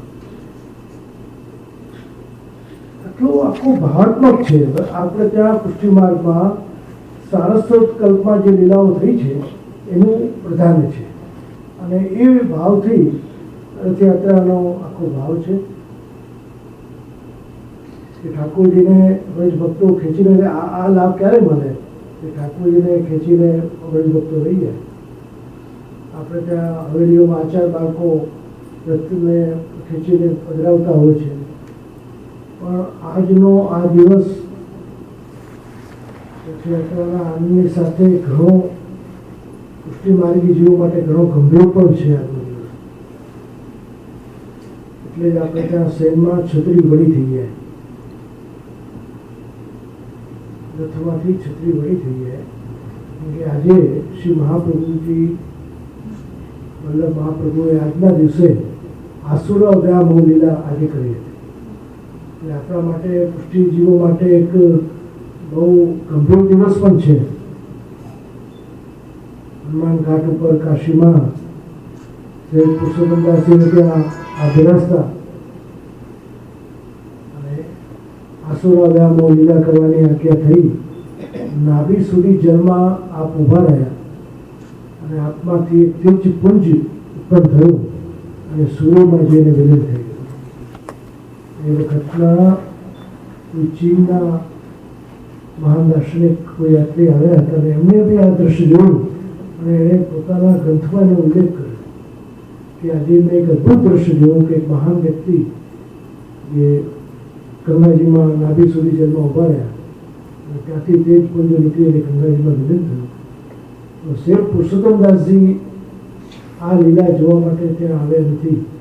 બધાએ કીધું કે તમે તો શ્રી આચાર્યજીની આટલી નિકટ રહ્યા અને આજે જ્યારે આપ શ્રી અંતિમ પ્રયાણ કરી રહ્યા છે તો આપ કેમ કે ના આ લીલા જોવા માટે હું શક્તિમાન નથી અને મારે તો ત્યાં હજી પણ વલ્લભ સંધ્યાવંદન કરી રહ્યા છે અને દર્શન ખોલીને બતાવ્યા. શ્રી મહાપ્રભુજી ત્યાં બિરાજ્યા હતા. એ લીલા લૌકિક જીવોને ન પમાડવા માટે છે. આસુરા વ્યા મોહ લીલા, આસુરી જીવોને મોહ પમાડવા માટે થતી લીલા એને આસુરા વ્યા મોહ લીલા કહેવાય. બાકી શ્રી વલ્લભ તો આજે પણ બિરાજમાન છે. જ્યાં જ્યાં આપણા બેઠકજીઓ છે, જ્યાં જ્યાં આપણા ગ્રંથો છે, જ્યાં જ્યાં વલ્લભપુરના આચાર્યો બિરાજે છે એમના હૃદયમાં, વૈષ્ણવના હૃદયમાં આજે પણ શ્રી વલ્લભ બિરાજે જ છે. પણ આ એક એના માટે આપણે ત્યાં શરીરમાં છત્રી વળું થઈ જાય. તો એવો દિવસ પણ આજે રથયાત્રાનો અષાઢી બીજનો આપણે પસંદ કર્યો હતો. સાધારણ જીવ ન સમજે કે ગંગાજીમાં ડૂબકીમાં ડૂબ્યા આ નાભી સુધી જલમાં ઉભા રહ્યા, એમાંથી તેજ પુંજ નીકળી અને સૂર્યમાં વિલીન થવું. તો શ્રી ગુસાઈજીનું પણ મિત્રલામાં પધારવું એવું જ અદભુત હતું. આ ગિરાજીની કદરામાં પધારી ગયા. શ્રી વિજયજીએ કહ્યું કે પછી દેહનો સંસ્કાર ને બધું કેવી રીતે, તો પોતાનો ઉપવસ્ત્ર ઉપરનો આપ આપતા ગયા કે આ બધી વિધિ આની કરજે. પોતે સ્વદેહ ત્યાં એમાં પધાર્યા છે. અને એક વખતનો આ એક અદભુત પ્રસંગ છે કે આપણે જોયું કે ગધેડો મરી ગયેલો અને લોકો એને ખેંચીને ભજનની રજમાંથી લઈ જતા હતા. આપણે શ્રી વિજયજીને પૂછ્યું કે આ શું છે? કાકાજી આ અવસાન પામ્યું છે અને લોકો એને ખસેડીને લઈ ગયા છે. શ્રી ગુસાઈજી અદભુત વચનામત એ વખતે કર્યા કે આ કેટલું ભાગ્યશાળી જીવ છે કે ભજનની રજમાં એને ખેંચીને એના શોને લઈ ગયા છે કે ગિરધર મેરેજીએ બેસો કર્યો, એવા વચનામત કર્યા. અને એ મને લઈને ઉપરણાને શ્રી વિજયજી ભજનમાં ફેરવીને પછી એનો સંસ્કાર કર્યો છે. આવા મહાન દિવ્ય આપણા આચાર્યો શ્રી મહાપ્રભુ, શ્રી વિઠ્ઠલેશ, શ્રી ગોકુલનાથજી, શ્રી હરિરાયજી તો મૃત્યુ તો લૌકિક જીવોને હોય, તો અલૌકિક જીવાત્મા હતા જે ભગવદ અંશ અને ખાસ કરીને દેવી જીવોના ઉદ્ધાર માટે આપનું આ ભૂતલ ઉપર પ્રાગટ્ય થયું.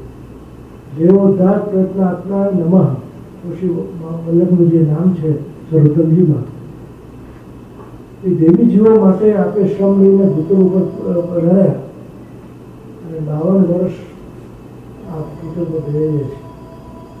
કે પ્રભુને પણ આપનો વિરોધ થતો હતો. 2 વખત આજ્ઞા થઈ કે આ પાછા પધારો, અને ત્રીજી આજ્ઞા થઈ ને ઘણું કાર્ય સુબોધજીને બાકી હતું. ત્રીજી આજ્ઞા થઈ એટલે આપશ્રીએ મહિલા વિસ્તારી હતી, અને એટલે અંતઃકરણ પ્રબોધમાં ત્રીજી આજ્ઞા પછી લખાવી છે. એટલે કોઈ વિશેષ વ્યક્તિનો ઉલ્લેખ નહીં કરી પોતાના અંતરાત્માને આપ સંબોધન કરી રહ્યા છે. અંતઃકરણમાં તો વાક્યો સાવધાન થયા શું? એ અંતઃકરણ તો સાવધાનતાથી સાંભળ. પોતાના અંતરાત્માને સંબોધન કરીને જીવાત્માઓને ઉપદેશ આપ્યો છે. અને છેલ્લું શિક્ષા શું કે યદા બહિર્મુખા એવં ભવિષ્યથી કથંચના, એ જે આપણે શ્લોક ઘાટ ઉપર લખ્યો, શ્રી ગુસાઈજીને નાનો ઉપદેશ દેતા હોય. ગુસાઈજીની ઉંમર બહુ નાની. શ્રી ગોપીનાથજી ગુસાઈજી બંને નાની અવસ્થામાં હતા. અને છેલ્લો ઉપદેશ શિક્ષા શ્લોકીના રૂપમાં આપણે લખ્યો, અને છેલ્લો દોષ શ્રીજી બાબાએ પોતે લખ્યો.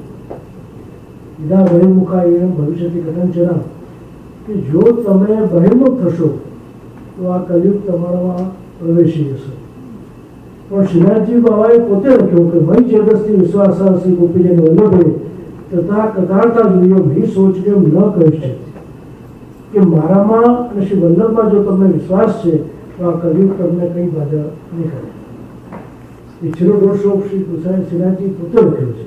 એ શિક્ષા શ્લોકી નામનો જે ગ્રંથ છે સુરસ ગ્રંથમાં, એ તમે જરૂર એનું આપણે વાંચન કરવું જોઈએ. જેમ કોઈ પિતા પોતાના પુત્રો માટે વસિયત કરે, બિલ કરે, એમ આપણા આચાર્યો માટે અને વૈષ્ણવ સૃષ્ટિ માટેનો છેલ્લો ઉપદેશ છે કે જીવનમાં બહિર્મુખતાથી ડરજો. બહિર્મુખ કોને કહેવાય? કે જેની સન્મુખતા નથી. જે આચાર્યોને ઠાકોરજીની સન્મુખ નથી થતા એને બહિર્મુખ કહેવાય. અને બહિર્મુખ જે જીવ હોય છે એના ઉપર તરત કરીને પ્રવાહ આવી જાય. અને આસુર જે સૃષ્ટિ છે, આસુરા ભાવ જેને કહેવાય, એ એના ઉપર આવી જાય છે. એટલે હંમેશા સન્મુખતા રાખવી, આચાર્યોની સન્મુખ રહેવું, આચાર્યોને ક્યારે પીઠ ન કરવી. આ બધાની પાછળના નિયમો હતા, કેમ કે પાછળ કલયુગ છે. આચાર્યોને, મહાપ્રભુજીને આપણે ક્યાંય બેઠકજીમાં જઈએ, ઠાકોરજીને ક્યારે આપણી પીઠ ન બતાવે. જો જ્યારે આપ અપ્રસન્ન થતા તો પીઠ કરીને બિરાજતા. એ પ્રસંગ મળે છે ત્યારે એનો ત્યાગ કર્યો હતો રામાયણ પંડિતો. રામાયણ પંડિતનો જ્યારે આપણે ત્યાગ કર્યો તો પીઠ કરીને આપ બિરાજી ગયા, અપ્રસન્ન થયા. વૈષ્ણવનો દ્રોહ કર્યો, વૈષ્ણવ માટે એવી ભાવના એના મનમાં આવી તો પીઠ દઈને આપ બિરાજ્યા અને કહ્યું હું ત્યાંનો ત્યાગ કરીશ. અને એ ત્યાગ તો ખરેખર તો જનશિક્ષા કરતે કૃષ્ણ આપશેની એક લીલા હતી કે જે જીવ ભગવત ભાવ નથી રાખતો, વૈષ્ણવમાં પણ હરિભગવાનના દર્શન નથી કરતો, એના ઉપર આપ કાયમ માટે અપ્રસન્ન છે. આપને તો ત્યાગ કર્યો, પણ શ્રીજી બાબાએ જે આપને વચન આપ્યું હતું કે આપની દ્વારા જે જીવ શરણે આવશે હું એને કદાપી નહીં છોડું, અને એના જ વાક્યની સાર્થકતા માટે જ્યારે આપણે તો એ વાતની સાર્થકતા માટે જો જ્યારે આપ બહુ વિહર દશામાં આવી ગયા રામાનંદજી, કે શ્રી આચાર્યજી ત્યાગ કર્યો તો આમ તેમ ફરતા હતા અને જોયું કે એક મીઠાઈની દુકાનમાં જલેબી શુદ્ધ થતી જોઈ અને એ સામગ્રી જોઈને એમને થયું કે આ તો પ્રભુને લાયક છે અને પ્રભુને ધરવું પ્રભુને કેટલી પ્રસન્નતા થાય. અને ત્યાં ડુંગામાં લઈને પ્રાર્થના કરી કે પ્રભુ આ પરોવો. અને ત્યાં જે શ્રી આચાર્યજી જોયું કે રાજભોગના જ્યાં ભોગ સાજ્યો ત્યાં એ જલેબી આવી ગઈ. પૂછ્યું કે આ ક્યાંથી? તો શ્રીજી બાબાએ કહ્યું કે આપના સેવકે ધરી છે. મેં તો ત્યાગ કર્યો છે, પણ વલ્લભ મેં આપને વચન આપેલું કે આપ દ્વારા જે જીવ શરણે આવશે હું એનો કદાપી ત્યાગ નહીં કર્યો. એટલે ખરેખર તો આમાં મહત્તા શ્રી આચાર્યજીની શ્રીજી બાબાએ વધારી છે. ઘણા એમ સમજે જો આચાર્ય ત્યાગ કર્યો પછી શ્રીજી તો અપનાવી લીધા ને